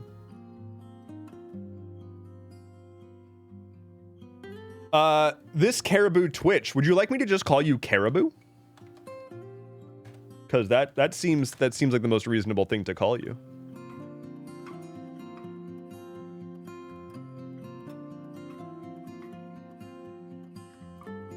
Don't tell anyone, but it's you, bud. Wait, what? What? I don't know if I understand. The way Flynn looks at you when you walk away. Aww. Aww. He has some very funny, like, I don't want to call them, I'll just call them Flynnisms. One of my favorite is that he will, if he wants to keep tabs on you when he thinks you're going to do something, he will pretend like he's not interested, and he'll do this thing where he'll like be looking one direction and just like ever so slightly turning his eyes a little bit at you. So he'll be like doing one of these, thinking that you don't realize that he's watching you. And he'll do that around corners too. So like he'll poke his head out, like just enough of his head that his eyes can see around the corner, but he won't turn his head around the corner. He'll keep his head straight and just look around the corner with his eyes. And he'll just sit there waiting to see if he can confirm whether or not you're like about to do a thing he thinks you're doing, like going outside or whatever. He won't, like, he just thinks that he's being sneaky. Very much not sneaky at all. Over on TikTok, Fallen Star says I joined at the perfect time. Nick says, thank you for posting content, dude. You're really good at it. Well, thank you so much. Thank you. I'm really interested in trying to find new formats as well, in addition to stuff keeps happening. But yes. And Blank says, appreciate and love your content. Please keep up the awesome work. Well, thank you so very much. As a reminder, if anybody who's hanging out on Twitch wants to hop over, anybody who's hanging out on TikTok wants to hop over to Twitch, there's a much larger community over here, more stuff going on, things to do, and a dedicated dog cam. So there's that.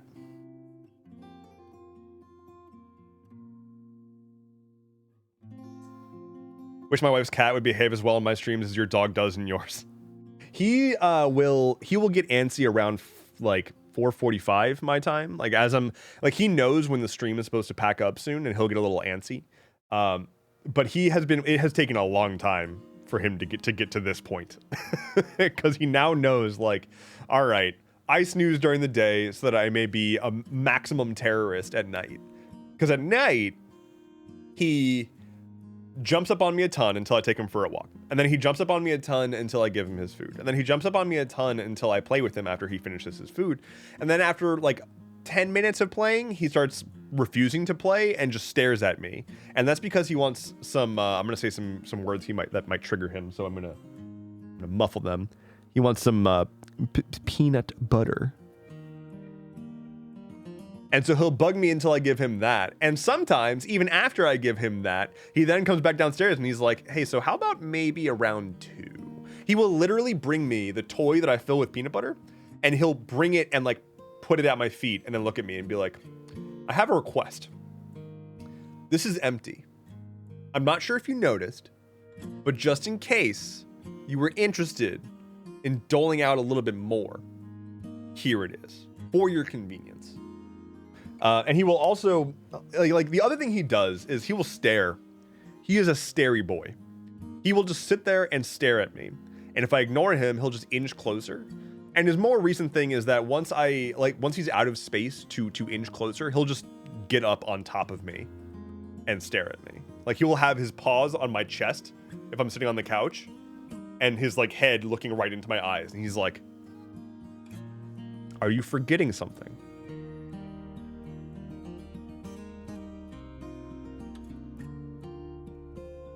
Seth says, also, everyone remember, your teeth are the only part of your skeleton you can clean. I hate that. I hate that. I hate that. No, I hate it. Stop it. Cut it out.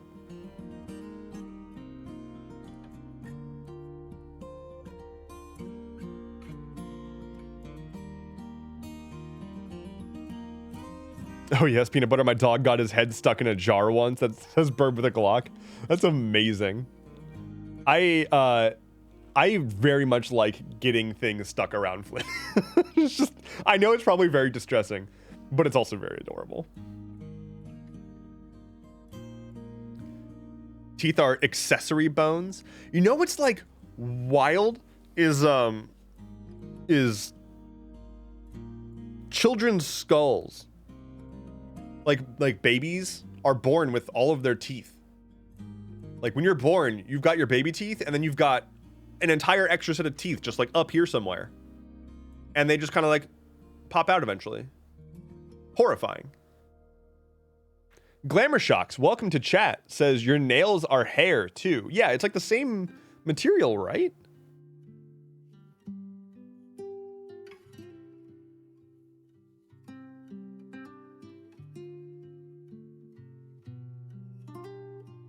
Ruben says, so he enters the contest for the most insane true story, and he came in second place.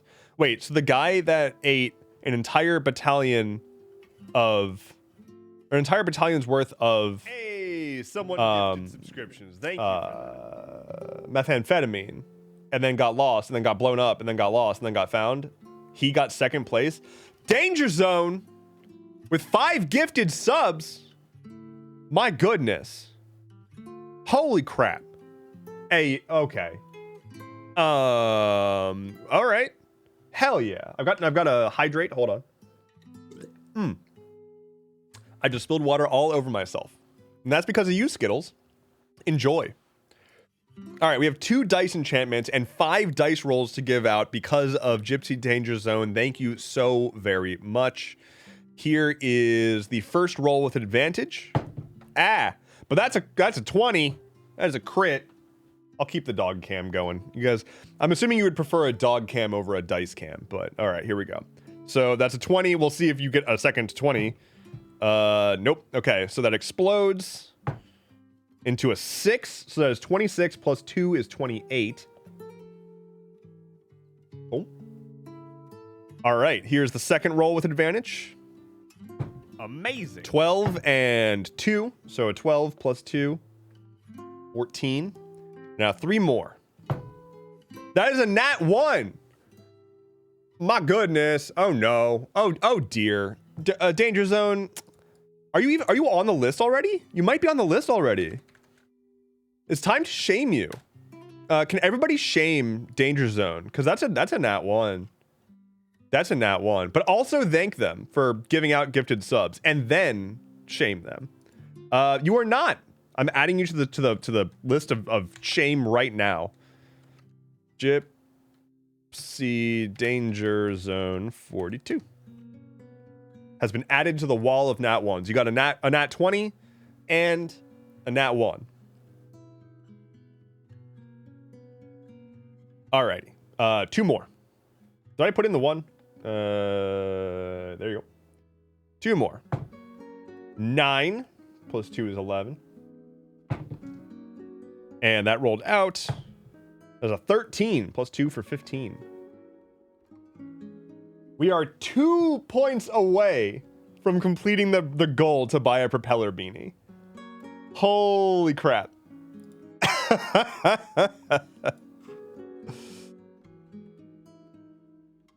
Sounds like I'm rolling. Hey, someone gifted subscription. Cryptid Waifu, thank you so much. I'm gonna do this. We just got a whole bunch of, oh my goodness. All right, we just got a whole bunch of redeems. So I'm gonna do it in this order because I wanna maximize your output here. So we're gonna roll a D6 for Bryce, which is going to give us the propeller beanie. So I'm gonna do that one. You got a 5 plus 2, that is enough. Boom. We did it! Someone gifted subscription. We did it! And Lokomon, thank you so much for the gifted subs. Oh my god, okay. All right, and enchanted dice, or power up the dice. Okay.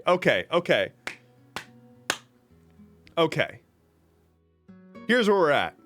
We've got two sub rolls to do. So we have 3 d20s to do. One of them gets advantage, and we got the beanie. So we're gonna go shop right after this. Right after I finish this up, we're gonna go shopping for a propeller beanie. Right here on stream, y'all can help me pick it out. Let's see what our next challenge is.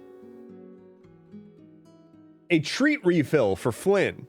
So, what this will be is we will get a dedicated bag of treats for Flynn out here, and I will add a channel point redeemable to give Flynn a treat. So, that's exciting. Here we go. We've got 3 d20s, one of which the first one's going to get a enchantment. So Cryptid, this is for you. That is a 6 and a 5. That is 6. We are at +3, so that's a 9 for you. And then Lokomon, 34. That is a 6. +3 is 9 again. And then Tree has redeemed a d20. That is a 10. +3 for 13. Ah. Okay. And so we are well on our way. Shall we shop for a propeller beanie? Shall we? Does that seem good? Put a limit on the treat regime. We're gonna give Flynn a weight issue. I'll put a cooldown on for sure. Mateo over on TikTok says, "Where the dog at?" He's right here. He's right here. Came here for the dog. Let's see the dog. The dog is permanently visible on the Twitch version of the stream. There's a dedicated dog cam. I am not able to get a dedicated dog cam fitting on the TikTok stream, unfortunately. Mom, wake up! Endeavorance notice me. I would never not notice you, Mateo. That's actually not true. I frequently am not looking at TikTok chat because there's a lot of things on my screen. So, but hello. Okay. Hello. Propeller beanie. Shopping? Is there a shopping option? What do we got here? I don't want a propeller cap. I specifically want a propeller beanie. Geek culture caps and propeller beanies?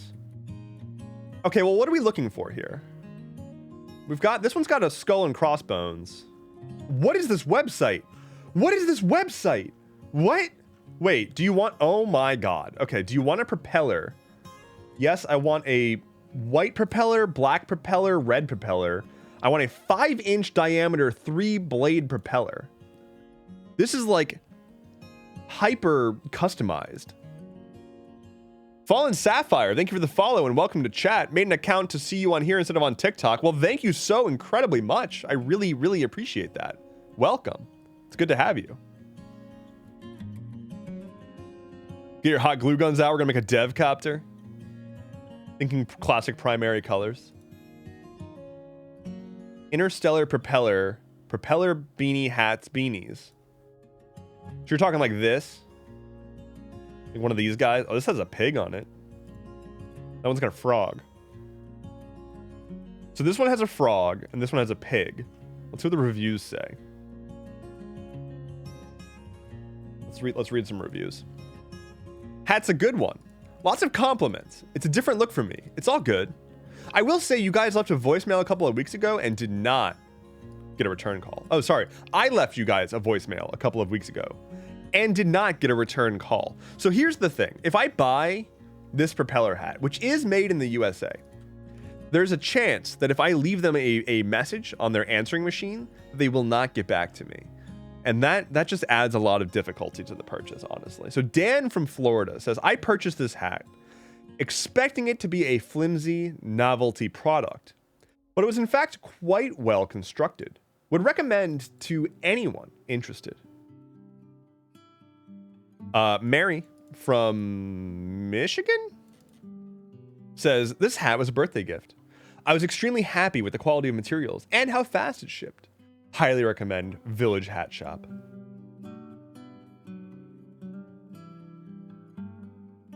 Does it come with a whimsical, comically large lollipop, or do you have to get that yourself? That's a good question.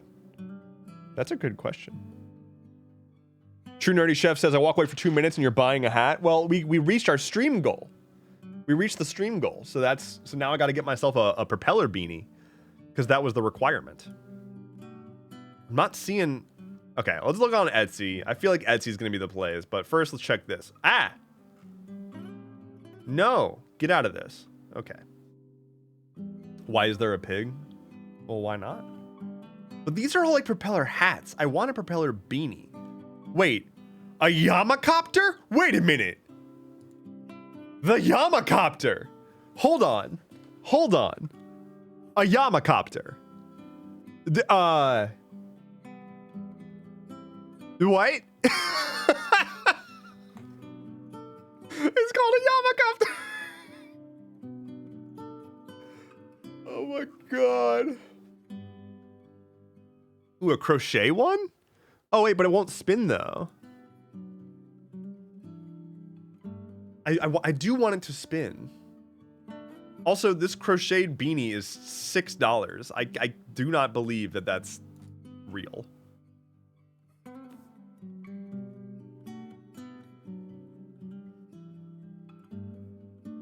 The Yamakopter. Oh my god.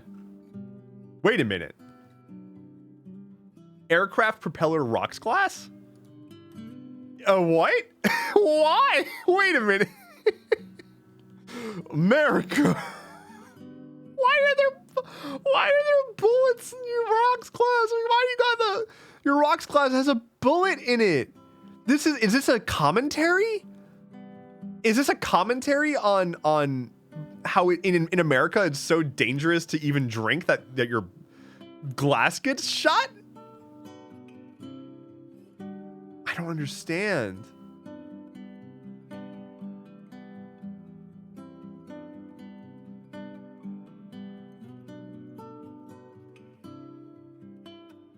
Why? Why does this beer glass have a propeller coming out of it? What?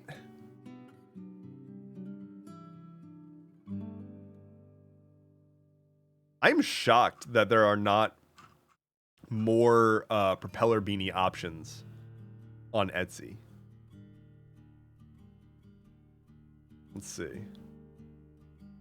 So this, I mean, this is so far, I think the most good. So it does say that the early bird sale final day ends in 20 hours. But what I'm confused about is early bird to what? To early bird to Black Friday? Like what is in 20 hours? Like what is in 20 hours that I'm early for? I genuinely Black Friday, but like in 20 hours it's going to be Tuesday. Thanksgiving week Tuesday.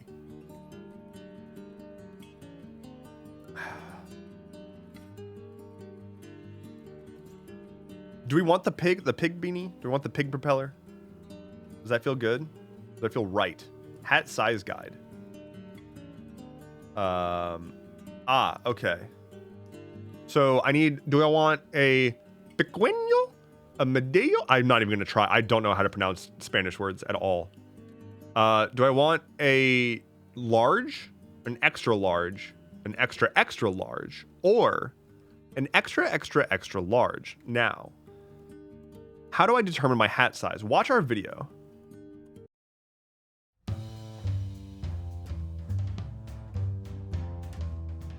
The Village Hat Shop presents How do I determine my hat size? Yeah, I need to know A this. short, informational, educational, and all-around fun answer to an age-old question. Okay. Starring, well, you, okay? That's not me. That is not me. If you visited one of our stores, we'd have you try on a hat or two to quickly find your perfect hat size. Do you have a big head? I have a huge head. But this is a virtual world, and so we've developed an even easier way for you to determine your very own hat size. Good, we finally figured out how to figure out hats in the virtual Just world. like your shoes and pants, hat sizes VR? are fairly universal. But sometimes there can be a slight variation from one hat manufacturer to another. It can get messy.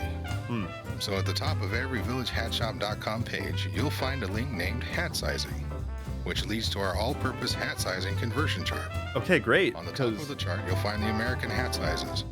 All right. These numbers represent the diameter of your head. But this chart doesn't have the No, 3x. We won't ask you to jab a ruler through the center of your head. Okay. Oh wow, I'm fighting a ruler now. Instead, measure your head circumference 1/8 of an inch above the ear using a tape measure, or use a string and then measure the string. Okay. This can be done in inches or centimeters. Now remember, don't make it too tight or too loose. Now go to the hat sizing chart on villagehatshop.com, find your measurement and follow it up to, voila, your very own hat size. You'll notice at the very top of the chart, there are groupings of 2 sizes. Choose the one right for you. Okay. If it is slightly loose, Village Hat Shop has hat sizer strips to make the fit ideal.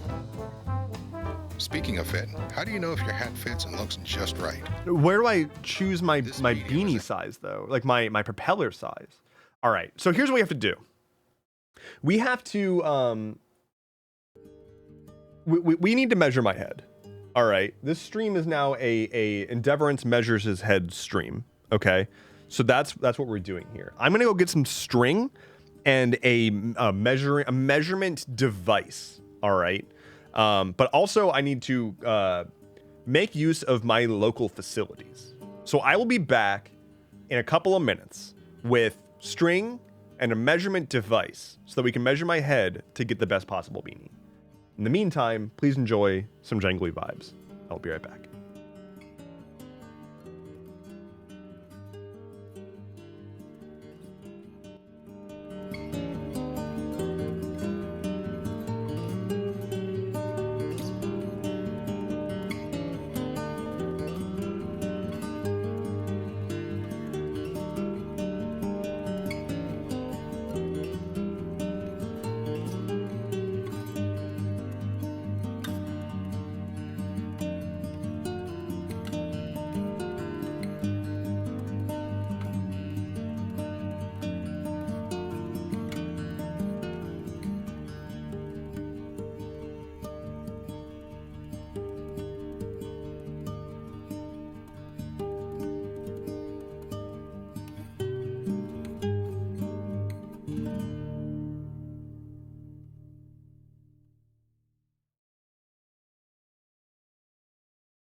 Okay.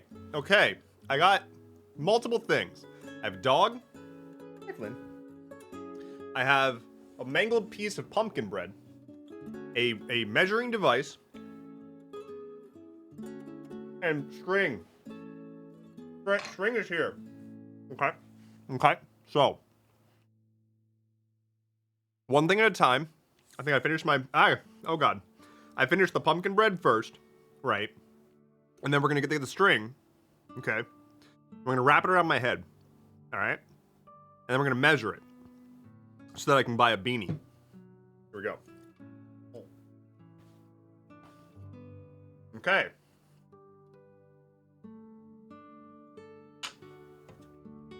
Pumpkin bread. First things first.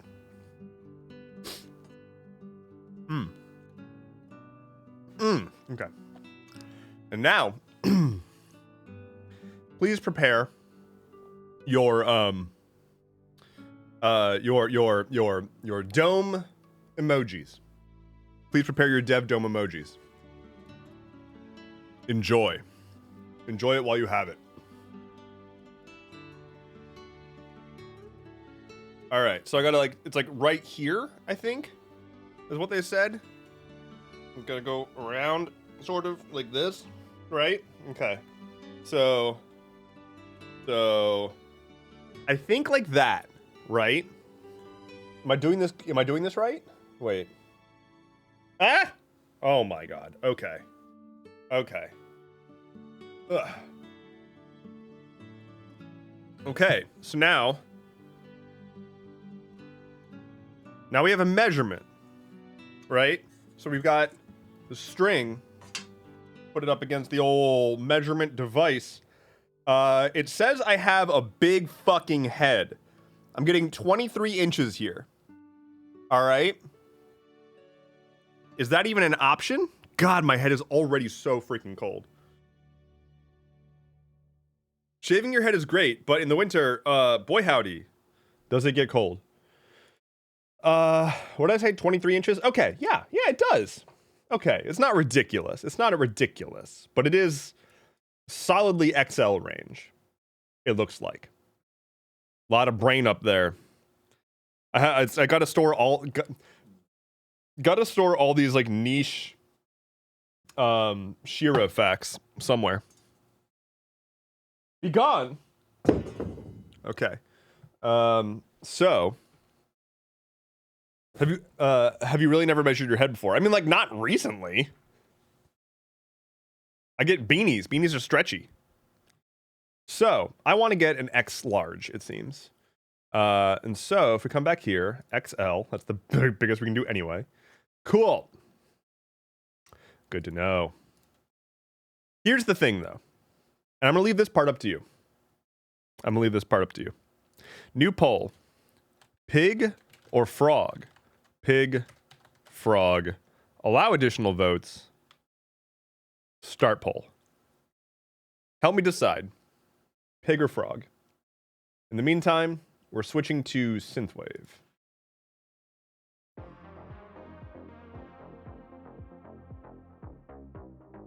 Oh my God, frog is... Holy crap, it is no contest. I didn't realize that you were all such frog sluts. What? Wait. Hold on. I need you to explain your reasoning. Please explain. Why frog? Why not piggy? 100% of you have chosen frog. None of you have chosen pig so far. ACAB. Frogs are gay. Frogs are good. Frog slut. That's my name. Don't wear it out. Oh man, one person has voted pig. Identify yourself. Who here voted pig? Identify yourself. I'm not mad. I'm just happy that someone decided to stand out against the crowd. That's all. Be frog, do gay. All right. Well, get this beanie frog version. Okay. I have added it to my to purchase so that my stream won't yell at me list. We did it. We have ordered me a propeller beanie. Very, very, very good. I'm so excited. The second that I get it, I'll be making a video with it. Do not worry. I'll also wear it for a stream, probably. I did because I root for the underdog, but also ACAB. A D10 roll from the other Bryce. It is a 7. Plus 3 is 10. Ooh.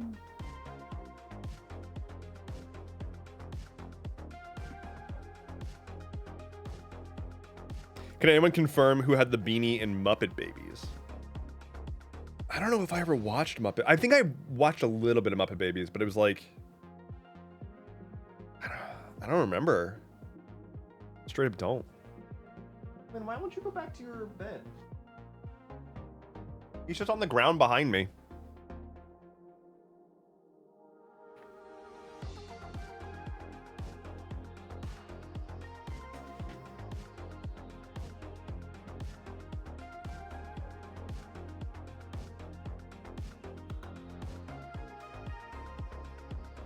There we go. Got a nice view of the croissant.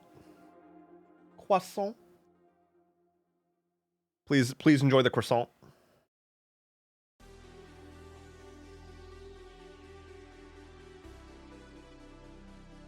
Fozzie. I remember Fozzie. Okay, fair. Flynn, are you serious?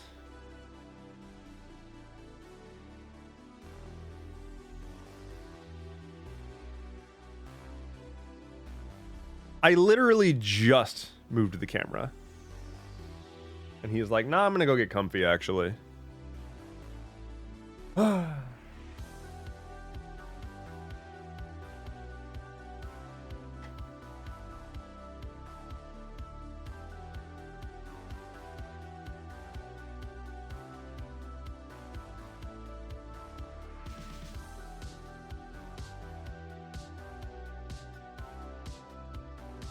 I love that even your dog trolls you during the streams. Yeah, I really don't get... I never get anybody on my side is the problem. Like, my own chat is rooting against me. My dog is messing with me. No one ever here is just like, I'm glad to be here. And I hope good things happen. And that things are smooth and easy. Nope. Of course not. We only troll you because we care. I'd rather have a viewership that is trolling me than not.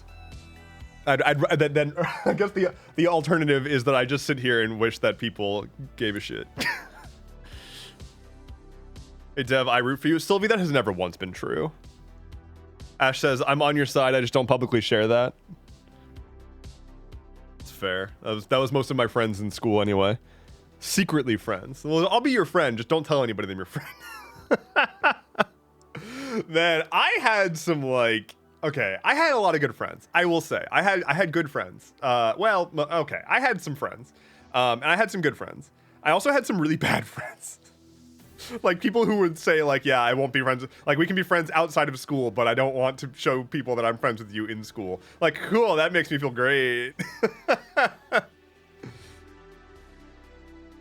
And I might have said this on stream before. I don't remember or not. I once had a friend tell me, look me in the eyes, and tell me that he viewed me as a supporting character. Like, he straight up was like, I'm a main character, you're a supporting character. Like, you're a secondary character, like a sidekick. And I'm like, what?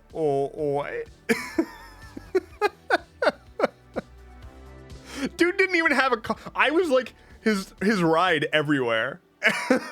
He would like call me up and ask for a ride somewhere.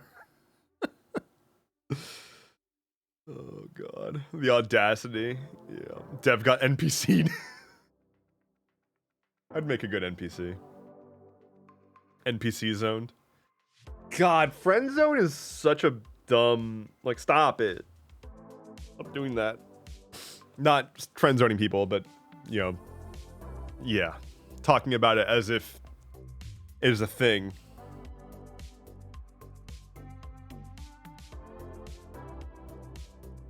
Ash says, honestly, that's how I felt when I talked to a person I'm no longer friends with. I literally felt like a side character to him. Yeah, he is not. Yeah, that's not okay. Friend zoned. Imagine having friends. Yeah, imagine being like, imagine thinking that someone is like amazing and like you're like super into them, and then they're like, I don't see you that way, and you're like, well, now I'm mad because you did something bad to me. Like, I'm mad because you aren't reciprocating the one-sided feelings.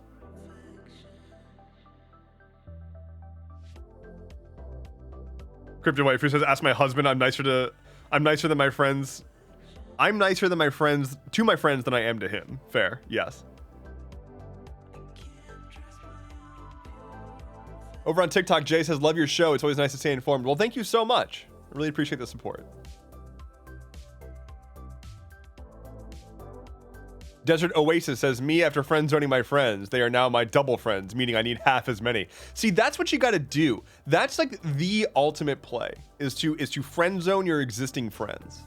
You got to double up. You got to optimize. In this economy, you take whatever you can get. Robin says, being a girl and losing friends because they said you friend zoned them is heartbreaking. Yeah, hello. Hello, Cool Cat KCS. Thank you for the follow. Welcome. And welcome to chat. Yeah, I mean, like, I was a teenage boy once. I was more specifically a socially confused teenage boy once, and like definitely felt as if things like I had experiences of quote unquote being friend zoned, and it definitely felt like failure, right? Like it is the response of a person who is not able to look inward and like understand and internalize the situation and grow from it. It's the response that happens from somebody who can't deal with looking inwards, and so they tried something, it didn't work, and they're going to blame you instead of accepting their own shortcomings or misreading of a situation or whatever. It feels, because like I get it, you're putting quote unquote a lot on the line, right? Like if you are the person who's planning to express feelings, you are like considering it a gamble. It's like a big step, kind of, depending on how you view the relationship and what kind of person you are and what your existing relationship is. But like it's like nothing has happened. The situation hasn't changed. All you did was get clarification, right? It's like you went to a restaurant and you asked for something and they're like, oh, we're actually out of that. That would have been the case whether or not you asked for that thing. Like they're not going to suddenly have it because you asked for it or didn't ask for it. You just learned this new bit of information. Time to move forward, you know?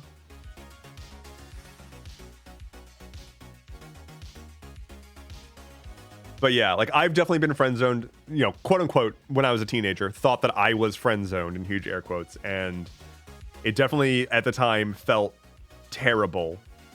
Again, I think a lot of it has to do with the way that boys are socialized and the way that like relationship dynamics are taught, especially in like popular media in this country, in America.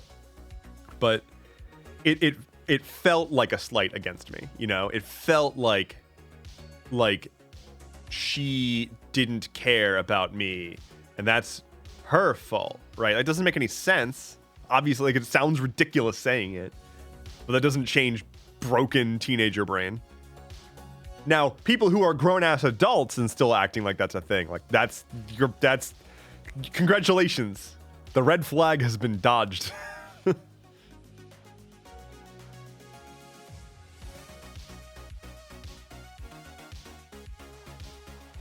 Just tell them you didn't Crypto Waifu says, tell them you didn't friend zone them. They sex zoned you and lied about being your friend.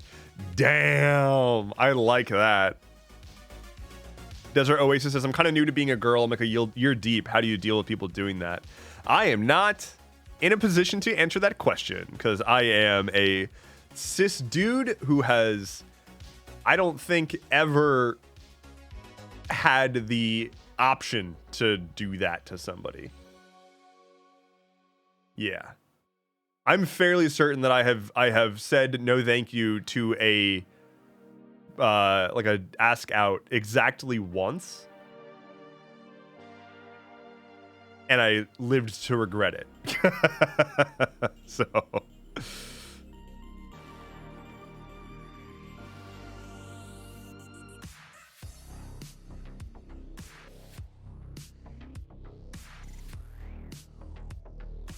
Hardly Mythical says the sheer amount of guys who instantly left because I wouldn't get involved with them. That's a freaking bummer. Take a deep breath and feel the feelings and sadly move on. I'm jaded and numb to it now. That's a bummer, Danger Zone. It sucks that it just like happens so frequently. Like, I don't know.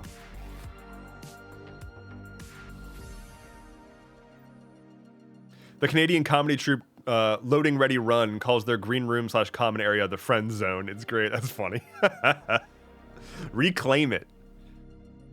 Robin says, I get needing to take some space after being rejected, but you got to be clear it's an internal issue you got to process. I would totally get that approach, right? Like if I were to express feelings for somebody who didn't reciprocate, that is embarrassing, right? Like it's objectively, it puts you on your back foot. It changes some dynamic. You're now worried that that person is going to view you differently or find you weird. You're concerned that they are going to see the relationship differently. You don't know if you're going to be able to continue seeing the relationship the same way because you went out on a limb. It didn't work, and now the dynamic has shifted. You put that out there. Sometimes it does just take a little bit of time to be like, okay, respect. Also, like I need to reevaluate a few things and understand my own feelings here. And so, yeah, it would be easier to process that if I stepped away for a little bit, but I have no intentions of not being a part of your life, right? Like if you liked that person or if you wanted to progress again, like the other problem is that a lot of it is just like you want to fuck, right? Like you're not into them. Like maybe they're your friend and you want to fuck, which doesn't necessitate a relationship, right? Necessarily. But there's a big difference between that and acting on it as if you wanted to be in a relationship and like actually caring about the person. Because if you actually cared about the person, then of course you'd want to still be in their life, right? Like if they said no, but they're still a person that you were that into, that you were, unless it's like I am too into you and can't be around you. Like I understand the dynamic that you feel, but I would have a hard time feeling that way and just need distance. Like that's understandable. London Face says, okay, I moved to Ireland, right? And my new family has never done Thanksgiving. And I'm making dinner and all that stuff. But I need help deciding what to make. Can we potentially name some things so I can write them down? All I've got so far is ham, because I can't eat turkey. I want to give them a real US Thanksgiving experience, but I've never hosted before. Got you. It is. You got the ham is fine. I mean, let's be honest. I'm going to be honest here. We're going to be honest. This is a judgment-free zone. Turkey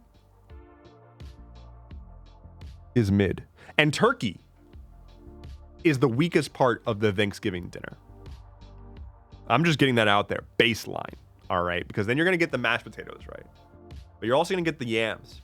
You get the sweet potato casserole, right? You're going to get yourself a green bean casserole. It's just fucking good. Okay.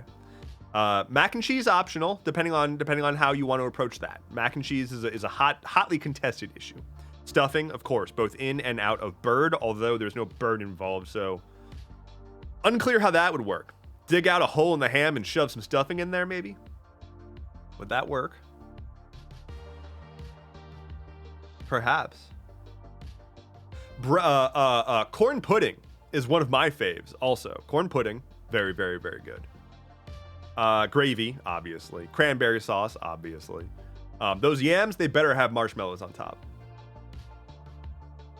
Also, Thanksgiving is pretty mid. I'm gonna flat out say it. Thanksgiving is pretty fucking mid. Thanksgiving food, American Thanksgiving food, this is probably the hottest take I have. I think this might be my legitimately hottest take that I can give you right now, which is that Thanksgiving is a fucking mid-ass holiday. And like, I don't even know if that's all that hot, but I'm also specifically talking about the foods, right? Like anybody can be like, oh yeah, Thanksgiving, your family gets together, everybody argues, it's a lot, blah, blah, blah, blah. But like the food is, like, you can get better food options at like any Southern restaurant any day of the week. Because the thing that makes like Thanksgiving foods good is that there's just like a shitload of butter. Everything's like rich and creamy and buttery. And like that's the majority of it, right? That's just Southern cooking, really. And it's just like I will have so many meals throughout the year that are spectacular, and they're simple, or they're like just really good meals. I don't know. Like Thanksgiving, I have never really walked away from Thanksgiving being like, wow, that was one of the single greatest meals I ever had. I'm not saying it's bad. I'm using the term mid because it's like, wow, okay, cool. That's a lot of food. And it's pretty good. It's a lot of pretty good food. But that's kind of it. A lot of pretty good food. The buildup, I think, the smelling the food cooking all day and then finally being able to eat makes it feel like a much better meal than it actually is. I have not scrolled on chat, so I don't know if I'm being roasted or agreed with right now. And so that's my truth. CDZ Nugget said, I legit came here just to tell you my joke and make the whole chat cringe. Okay, I'm looking forward to it. Okay, I'm so far behind. Diana says, I tabbed away to film and came back to therapy hour. I missed several chapters of the story. Diana, you missed the propeller beanie. We ordered the propeller beanie. I'm still so far back on chat. Oh my God. Danger Zone says, a low time in my life was using that to my advantage just to see who really cared, and let me tell you, that's not the right way to go. Oofa doofa. Oofa doofa. Yeah, I think the only time that I ever even had the option to quote unquote friend zone somebody, and it really, you know, that's obviously, as we discussed, that's not how that is, was it was twice.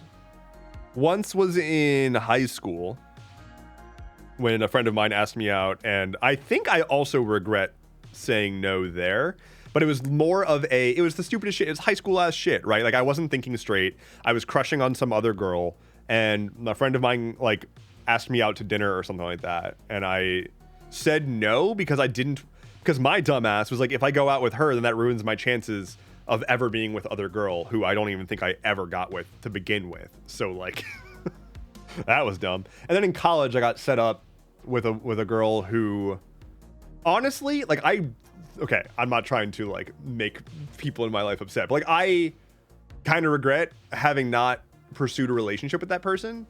I was set up with them in college. I resented the fact that we were basically being pushed together by like two mutual friends that wanted to like just push us together, and they were like, now kiss. Turns out, I mean, she was really great, and I only pushed away because I didn't like that it was weird that we were being pushed together to each other. And I am fairly certain that like I broke her heart, which sucks, and I don't like, because she didn't deserve that, and I regret having done it. And I'm sure we would have been happy, but the circumstances just made me like ick away from the situation, because it really felt like it felt like I was being pushed into a relationship to be somebody, like another couple's plaything, like another couple's like toy, like pet couple. I didn't want to be another couple's pet couple. Like that's weird.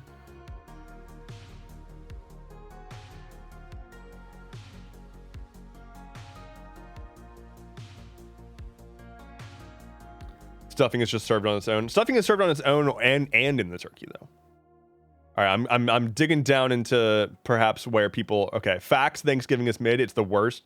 Thanksgiving is Christmas light. Okay, good. So I'm not getting totally roasted here. That's good. I was really concerned. Actually, good cornbread goes crazy. Like, okay, Southern cooking is great. Barbecue especially. But like, I would take a big barbecue Southern meal over a Thanksgiving meal every single time. Every single time. Like, every component of that meal is going to be on a higher tier than any component of any Thanksgiving meal. Because Thanksgiving has like no spice in it at all. And at least barbecue has like pepper and spiciness to it, and tanginess and vinegar, and like just there's flavors going on. It's not just butter and turkey, you know?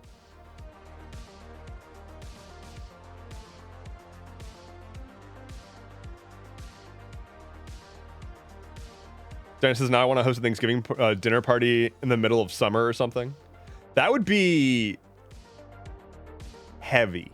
Like, Thanksgiving foods work because you're all cozied up and you eat a ton and then you just kind of blobulate on the couch for a while. I don't know if I would want a hot summer evening to be stuffing my face with stuffing, you know?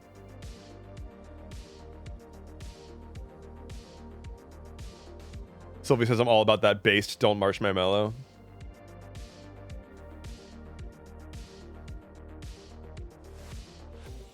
Boo.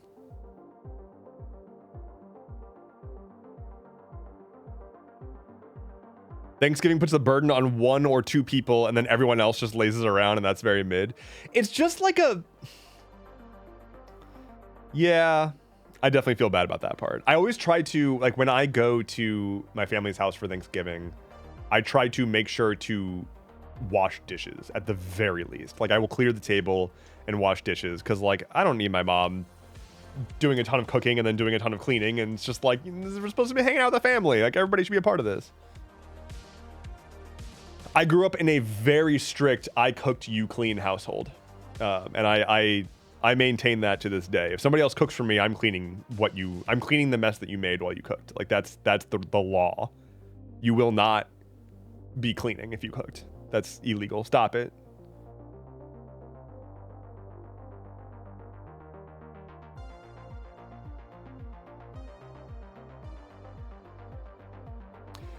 Waifu Genesis says, the only time I asked somebody out in high school, I was turned down, but that's because he was gay. And honestly, that should have told me something about my own sexuality, that I didn't like straight guys. Oh, very good. But at least he had a good reason, you know? It wasn't just it was quite literally, it's not you, it's me.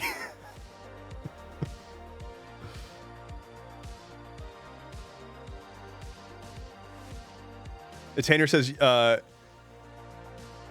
yo, me and my husband had a dude in the grocery store try to make us kiss to prove we were together. It was gross, and I sort of know how you feel there. That is definitely gross. No. What? Yeah, no. Hey, yo? When it's on its own, it's dressing. Stuffing is in the bird. I really like stuffing, genuinely. Like, bird or no bird, I will sit here and eat stuffing.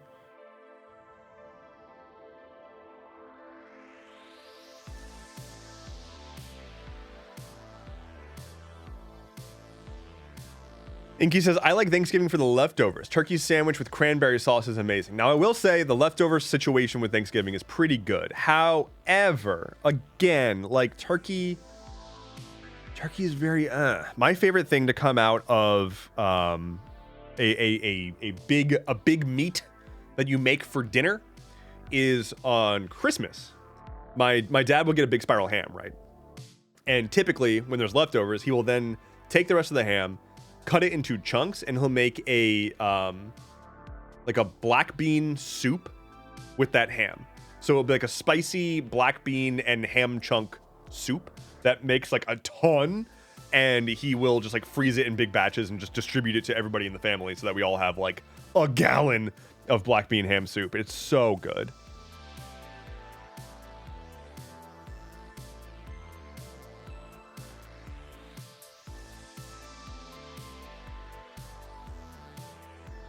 Yes, thank you for helping, Dev. So many guys just sit there and let the women do everything without even offering to help.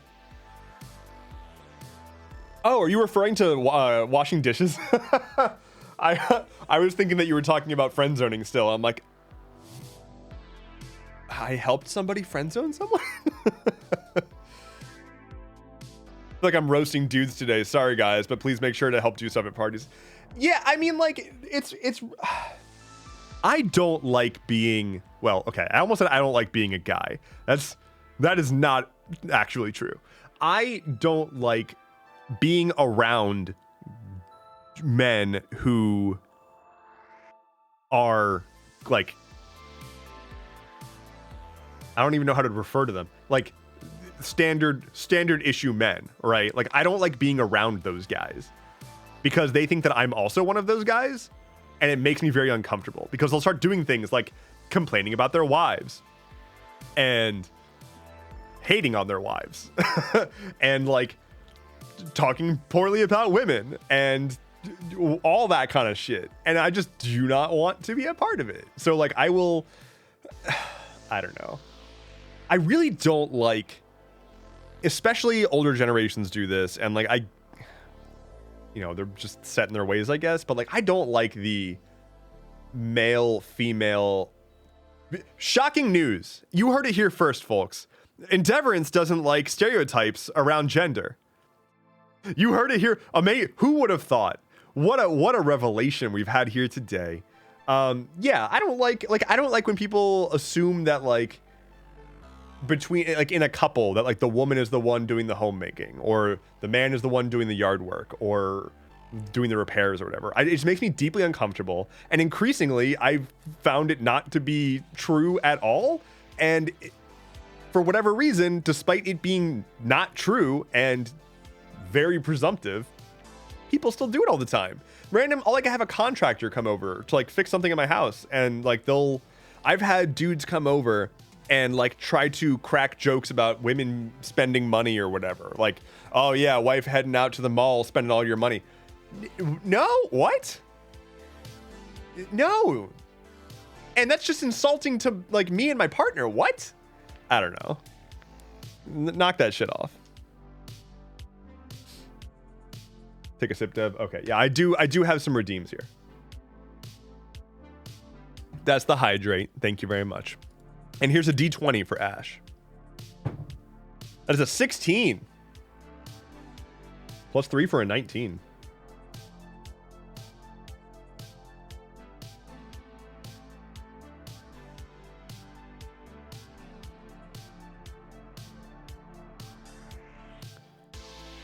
If you like straight stuffing, you should try croutons and gravy, because that's all it is, really. That actually doesn't sound bad. I do like croutons. I like croutons. I haven't had croutons in a long time. I like crostini. I like, shit. I think I'm just hungry. I guess we haven't talked about what I should have for dinner yet. That's usually a part of the stream. We have about half an hour left in the stream. We have to figure out what I'm going to have for dinner. Seth says, when people say turkey is mid, I wonder if they're any good at making turkeys. Now, here's the thing. I have had amazing turkey. Like, I've done a really wonderful, like, twist on... Like, it was a smaller group. We didn't have a full bird. We just got, like, a couple of like, big breasts, right? Like, big, juicy breasts. The kind that you can really sink your teeth into. And I... did a thing where I like peeled back, they had like the skin on it still, so I like peeled back the skin, put a bunch of like herb butter underneath, put that back, broiled it. Oh my god, that was delicious. That said, I've also had amazing smoked turkey, like, again, barbecue, excellently smoked turkey. Very, very, very good. I don't think that the best prepared turkey comes anywhere near a pretty well prepared brisket, right? Like, I just don't think that happens.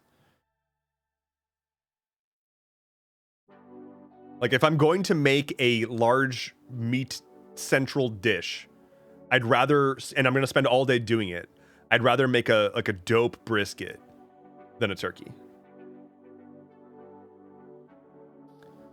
Bubble says, I wished more men friend zoned me.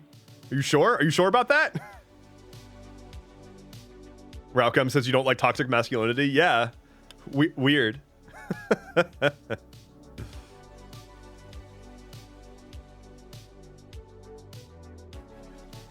Jesus World says, where I'm from, we have a special ham, Christmas ham, and it's just superior ham. It's so good. And spicy Christmas ham sandwich is so good. Hey, yo, I want a spicy Christmas ham sandwich. Those are like all of my favorite words.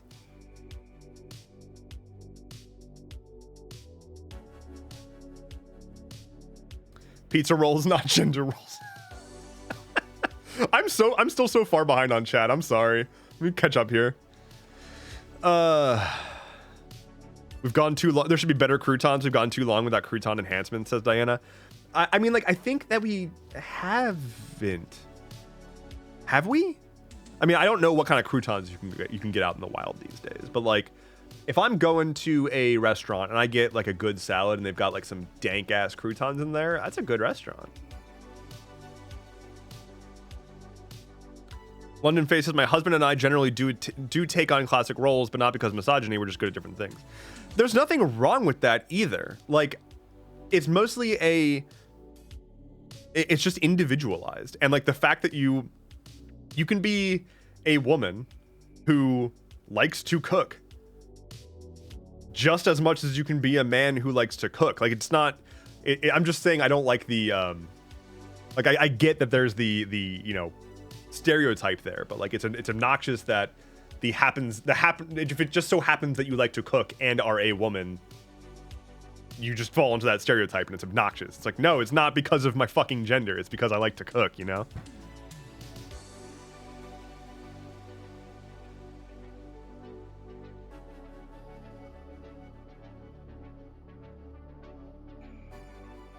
There are very few things I can think of about like my gender personally that like influences my like decision making, aside from like, you know, the implicit stuff that happens from having been socialized as a dude my entire life. Like, I'm not talking about oh, dog on the move. Dog's on the move. I'm not talking about the kind of stuff where it's like subconscious bias and whatnot, but like in terms of seeing myself as a man and trending towards things to represent myself as such, I think the only thing I can think of is like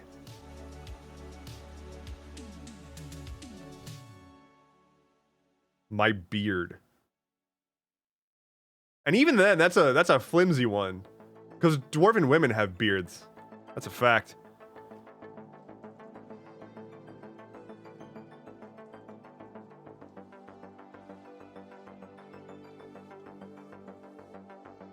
You're not going to catch up on chat. I'm trying so hard. Sylvia, I'm trying so hard to catch up on chat. I caught up on chat. Haha. Doopa Doop Swang says, I broke a bone recently, and one of my friends who was there when it broke asked if we had to cauterize it. Oh, my bone is broken. I got to cauterize it. Oh, he is now hovering in the background.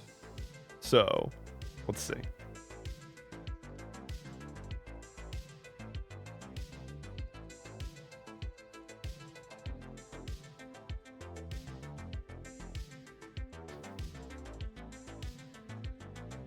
Let's see.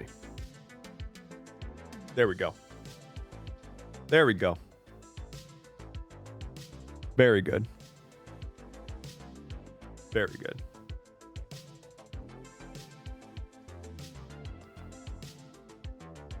This sweet baby. Look at him. Hi, bud. Big yawn. Lord yawn.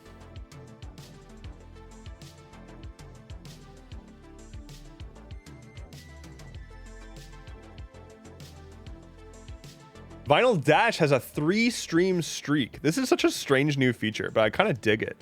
Hi, Dev. Hope you're okay. Have you seen the guy that plays Master of Masters by Metallica with literally everything? Just saw him play it on a pickle. My life is complete. I want to see a dude play a song on a pickle. I have not seen that.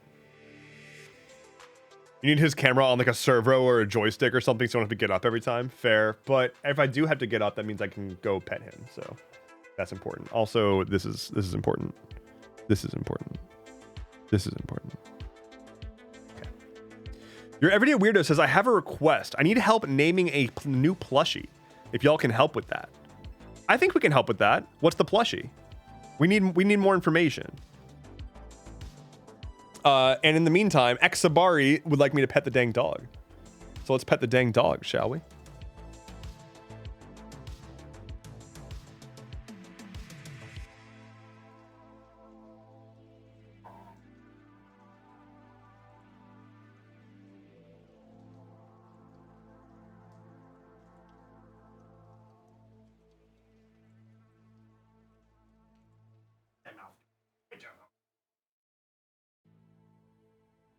Oh, who's that? Oh, who's that? Oh, he's just, oh, sneezy boy. I'm getting bit. And bit. I might be bit.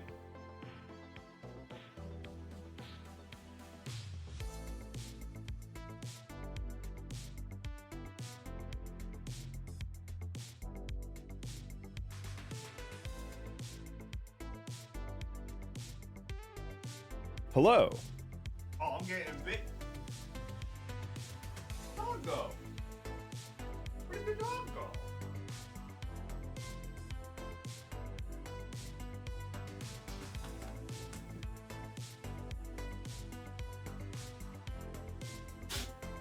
Easy. Boy. Easy boy.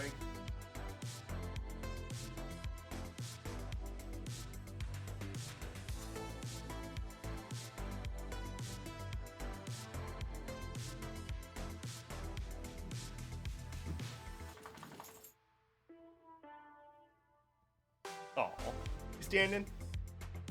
You standing? Being a standy boy? Very good. Oh.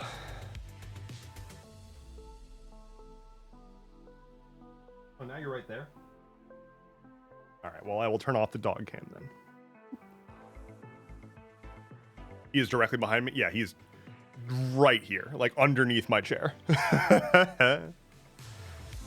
All right, let's see. Yeah, so this plushie. Call it Fortnite. That's not a bad name, actually. It's a Korok from Zelda, a large boy who's very squishy and has a look of pure distress on their face. A large boy who's squishy with a look of pure distress.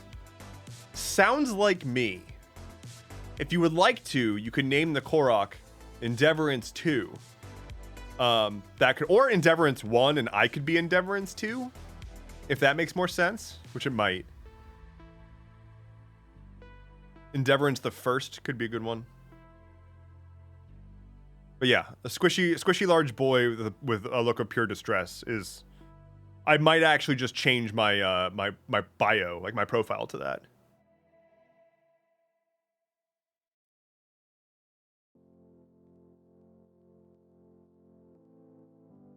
It's been a Flynn heavy stream. It has been a Flynn heavy stream, and we're very happy about that, actually. Because Ariel Beach says, I joined at the best time. Well, welcome and hello. And Aquasplendens. Thank you for the follow. Welcome to the stream. We love a Flynn heavy stream. Is Flynn mixed with Corgi? Because he looks like he has some in him. It's not, we're not sure. So, okay, I did the like dog genealogy test, right? And it came back that he is 100% bad bitch. That's not true. He is 50% Australian cattle dog, 25% lab, and 25% mixed Asian hunting breed is what the thing said. And so I think that mixed Asian hunting breed includes Shiba and Husky, because he's got a husky butt. Like his butt is husky, 100%. But he also has like Shiba-ish vibes to him. So I think, oh, what are you?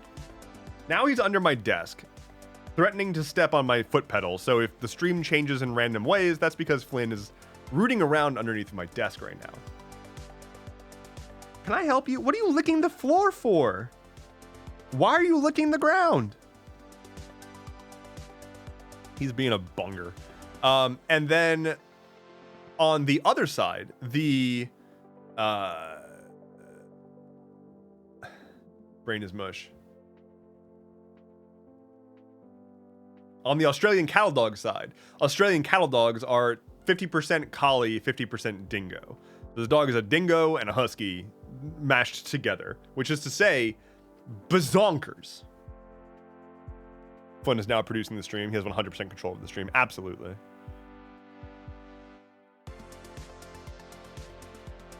Endeavorance. The do is French for two. Not bad. It's not bad.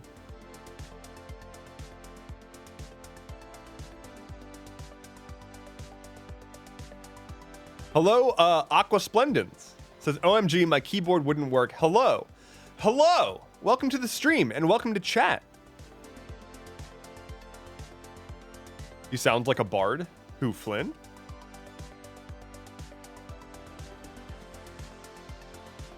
Flynn CEO and Dev is the co-founder. Flynn is the CEO and founder. I'm a simple employee. I'm way down the list. I'm like way down on the org chart. Dingy is an excellent Korok name. Dingy or Dingy? What about like, okay, for the Korok. We have to name this Korok, y'all. How about Ronaldo? I think Ronaldo is a great name for a Korok.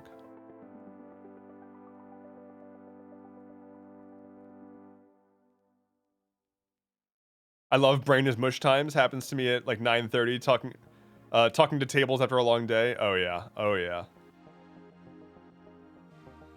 I will so call him that. Good. Ronaldo. But like it has to be spelled interestingly. Like how about like with all Y's, like Leonard Skinner, right? Like Ronaldo. That's how you spell Ronaldo. RYNYLDY.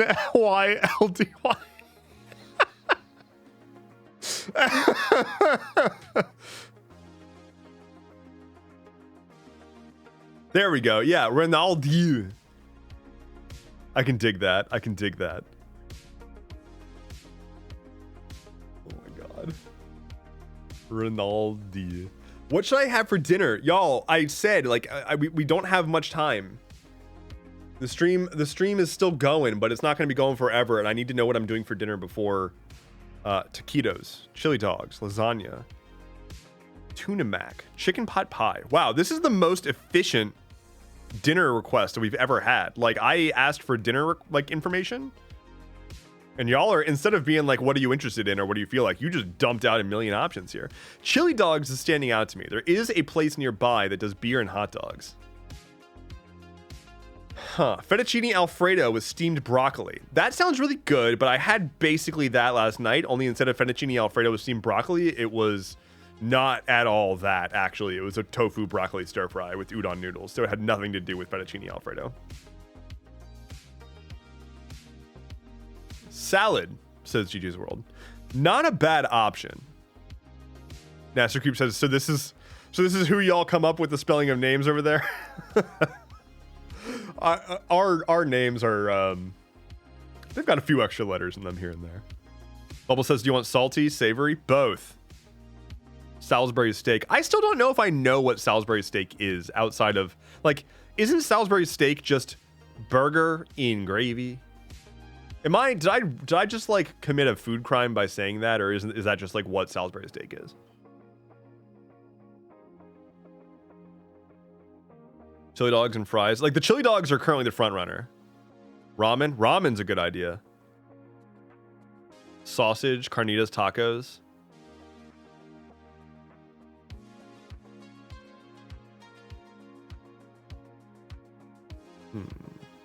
Over on TikTok, the internet says have a shepherd's pie and a beer. I fucking love shepherd's pie. I wish that they didn't take so much effort to make, but I love shepherd's pie. Bubble says, honestly, I could go for ribs. Oh my god, same. There's a barbecue place near me and they do everything really, really, really good, but I don't think that they have ribs. At least you can't go there and just like order ribs. You might have to like pre-order them on the weekends for like a pickup or something. We've got a minigame D10 roll from Hardly Mythical. It's a 7 plus 3 for a 10. Chicken katsu? Oh, fuck yeah. But I don't have any chicken available. I have panko, but I don't think I have defrosted chicken. So would it work if I just fried a bunch of panko without the chicken? Pulled pork. I had that Saturday. Mexican street tacos. I mean, that's a given. That's the default. If I can't figure out what to have for dinner, I go get tacos. That is the default. I had shepherd's pie last night. Yeah, shepherd's pie is like one of the most effective foods that I can make in Paleo as well.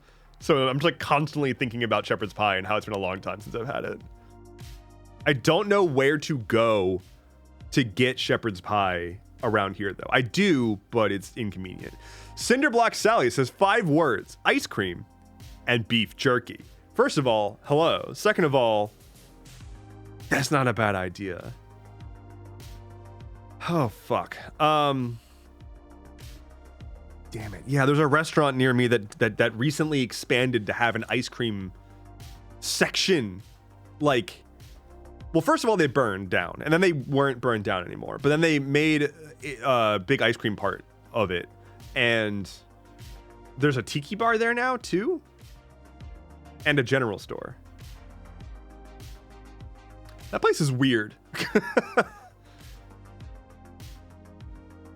Now he's actually considering it. But okay, but hold on. But here's the thing. That place has very good food, pretty bad beer, unfortunately, but ice cream. And they've got really good crab dip. Holy crap. Wait a minute. Crab dip. Wait a minute. Oh my God. Gonna keep waving the chili dog flag. I think my top options right now are chili dog, going to the place that I just mentioned that has good crab dip and ice cream, or tacos, I guess. Crab cakes and gumbo. Fuck yeah. Final Dash says, where should I post a meme, by the way, in the server? What kind of meme? Because we have there's a meme dumpster channel for that. Bubble says, what is crab dip? Let me change your life. Crab dip is, I mean, it's not that hard to conceptualize. It is a creamy, like cheesy, creamy based dip with shredded crab. Usually that is then covered in a layer of cheese and broiled. So there's sort of like a crispy layer of cheese on top. And then you can eat it with like chips, but usually I prefer to eat it with like a baguette, like cut up baguette or something. It is divine. And if you eat enough together, you win a stomachache. Oh, ice cream is delicious. Beef jerky is nutritious. If you eat enough together, you win a stomachache. Yeah, I would challenge that notion though, for sure. Yeah. Okay. So if you've ever had like spinach and artichoke dip, like a cheesy spinach artichoke dip, think that, but instead of spinach and artichoke, it's shredded crab. I know that doesn't make any fucking sense, but trust me, okay? It does. When in doubt, go for comfort food. But my comfort food is way too much chicken. And way too much chicken is not a good meal to eat as frequently as I probably do. Because way too much chicken... Now I kind of want too much chicken. Fuck.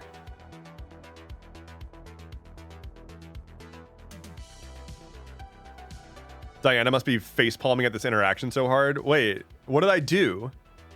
Why is Diana upset with me now? What did I do wrong? I'm just expressing my love for crab dip. We've got votes for the crab dip place. My brother in Christ, I need this. Simply live in the mid-Atlantic and you will be flush with crab dip and crabs.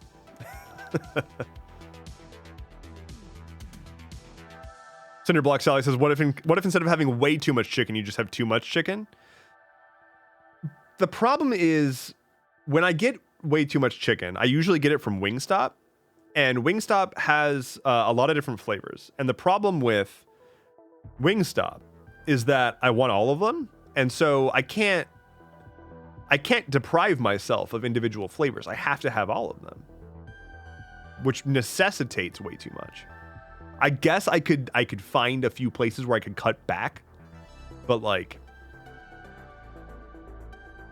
seems like a betrayal of the intimate relationship that I've built up between me and the cashier lady at Wingstop.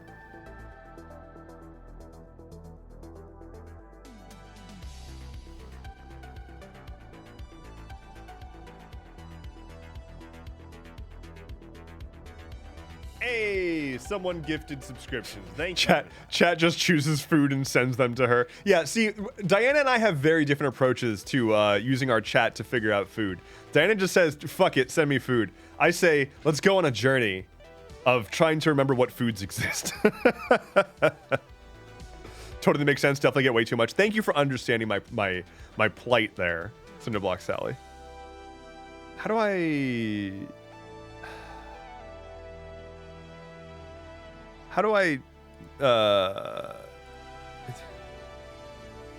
I simply... Whatever. I'm trying so hard, Cinder, to figure out where the button is to make you VIP. But I don't see the button, and so I give up. You're just gonna have to be a P. I'm sorry about the lack of the VI. Gypsy Danger Zone. Thank you so much for the 2 gifted subs. Thank you. I'm gonna get that here because of that. Oh, we've got a massive flop. Let's see if I can get you the flop without making the flop move. Hold on.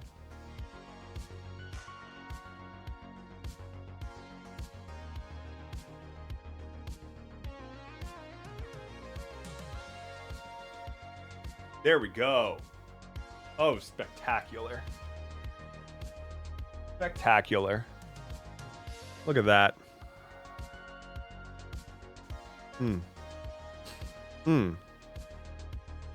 Perfect form, really. Dennis says, I tabbed away again. What's up? What food thing? I'm simply talking through my food options, and for whatever reason, Sylvie thinks that you'd be upset with me. But I don't think so. I think I'm doing a great job. Does Flynn ever get those running dreams? All the time. I love it so very much. Let me get you the rolls there, Gypsy. Boop. 12. Plus 3 is a 15. And 15. Plus 3 for 18. Making our way towards the treat refill for Flynn.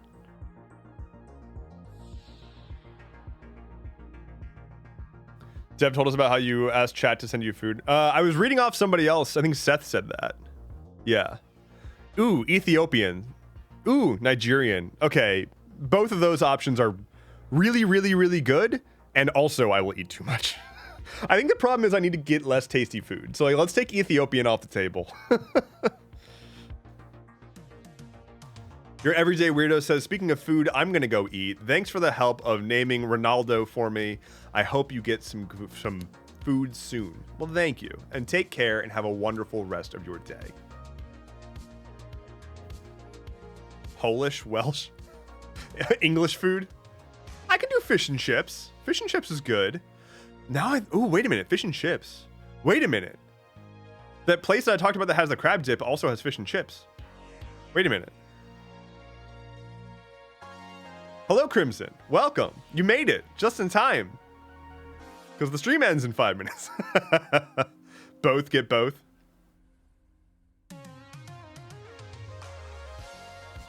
Sounds like crab dip and fish and chips. Crab dip was the place is the place to be. I just dropped the D20. All right. Well, I will report back on where I end up. It might have to be a spur of the moment decision, but I'll let you know where I end up. It'll be good. It'll be good. My uncle married into an Ethiopian family and went for a birthday party. That was the best food I ever had. Ethiopian food is redonkulous. So much so that I would say redonkulous, which is rare. I wouldn't typically say redonkulous. Hello. Glamour Shocks. Hello. Thank you for the follow. Welcome. The food we're talking about sounds good though. Yeah, Ethiopian food is extremely good. I also at a handful of jobs back, I had a coworker whose family owned a Indian restaurant that was like stellar, and that office would cater lunch on Mondays, Wednesdays, and Fridays. We had like a rotating list of like restaurants we would order from. One of which was his family's restaurant, which was not particularly convenient, but like. So he would just like not come into work that morning, and then he would drive all the food to the office. But I'm sure that the restaurant was happy with getting some like big orders. Anyway, that is some of the best Indian food I have ever had. And he was like, yeah, this is just like the food that my like wife and mother make. I don't know. Like, it's just the food that I eat at home, but whatever. And we're all like whenever we found out that like his family's restaurant was catering the office lunch that day, like everybody in the office would be like intentionally just, you know, arbitrarily having meetings much closer to the kitchen before like lunch was called. Because like the office assistant would like set up all the trays and whatnot, get everything all situated, and then call for people to come get lunch. And she had to start like putting in safeguards to prevent people from like just trampling each other to get to the front of the line on those days. My family had a Creole restaurant, but it closed because of COVID. That's a fucking bummer. Thanks for the bits. It is so sad how many good places closed because of COVID. One of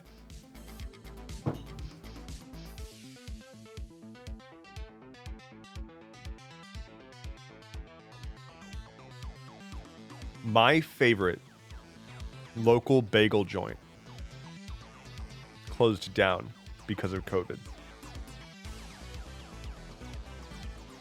And they're never coming back. And there is no comparable bagel place within like anywhere near the same distance. And so now I find myself bagel-less and tortured. So when next time you're having a bagel, next time that you're enjoying that goodness, I want you to think of me. And I want you to think of the difficulty that I've been going through. But I'll persevere. Also, I think Cinderblock Sally said, pouring one out. Oh, thanks for the bits. Pouring one out for all my ice cream and beef jerky boys. You might not be in our stomachs, but you will always be in our hearts. I mean, I might get, if I do go to that place, I'll still get ice cream. That'll be good. I think I'm going to say that for 100 bits, I'm going to do a D6. Okay, well, I dropped the D6, so you're getting a D10. That's a 10, which explodes into a 4. So you just, because of the bits, you got a 14 plus 3, 17. Enjoy. Thank you. That went real fast. Where'd my dice go? Where did my dice go? What?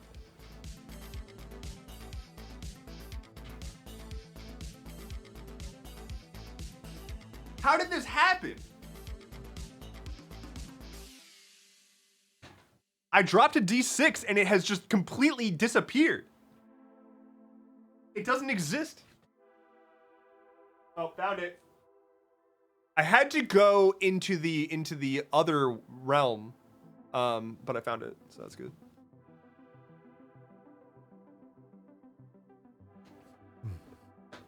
ADHD comes with gremlins. Oh, a D20 roll from True Colors. All right, all right. That one hit my keyboard. 13 plus 3 for a 16. Whoa, bam. Good thing you ordered more. I'm so excited to get those new dice. It's gonna be so good. I was gonna say Flynn ate it, but he's knocked the fuck out. Flynn is... Give him a couple pats with my foot there. There we go. He's being a hella flop.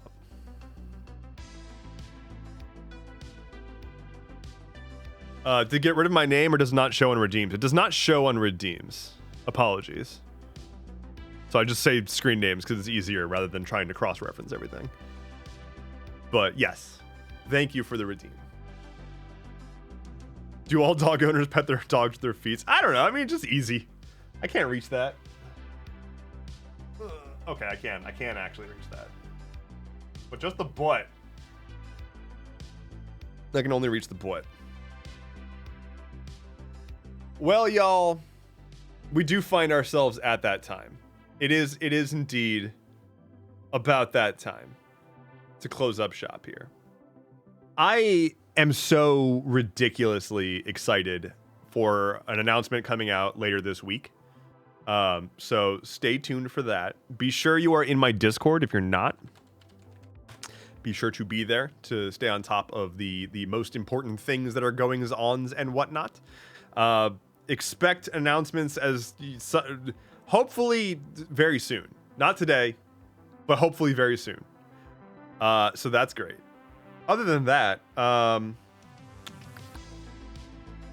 PAX Unplugged. Yeah. PAX Unplugged is a thing. December 1st through 3rd. Philadelphia. See you there. That'll be great. Danger Zone says, love y'all. Join his Patreon. I think that Gypsy Danger Zone is a paragon, is a light seer, is a trailblazer, is a visionary. And I agree that you should join my Patreon. Patreon.com/Endeavorance. I should probably have like a Bang Patreon or something for people to be able to do that. But yeah, if you want behind the scenes content, if you want bonus content, if you want to be able to be in like direct chats with me, there are options on my Patreon for vlogs, behind the scenes, bonus updates, extra pictures of Flynn, random extra fun stuff. So if you're looking for that, you want more of me, I'm there. I am going to stop talking now.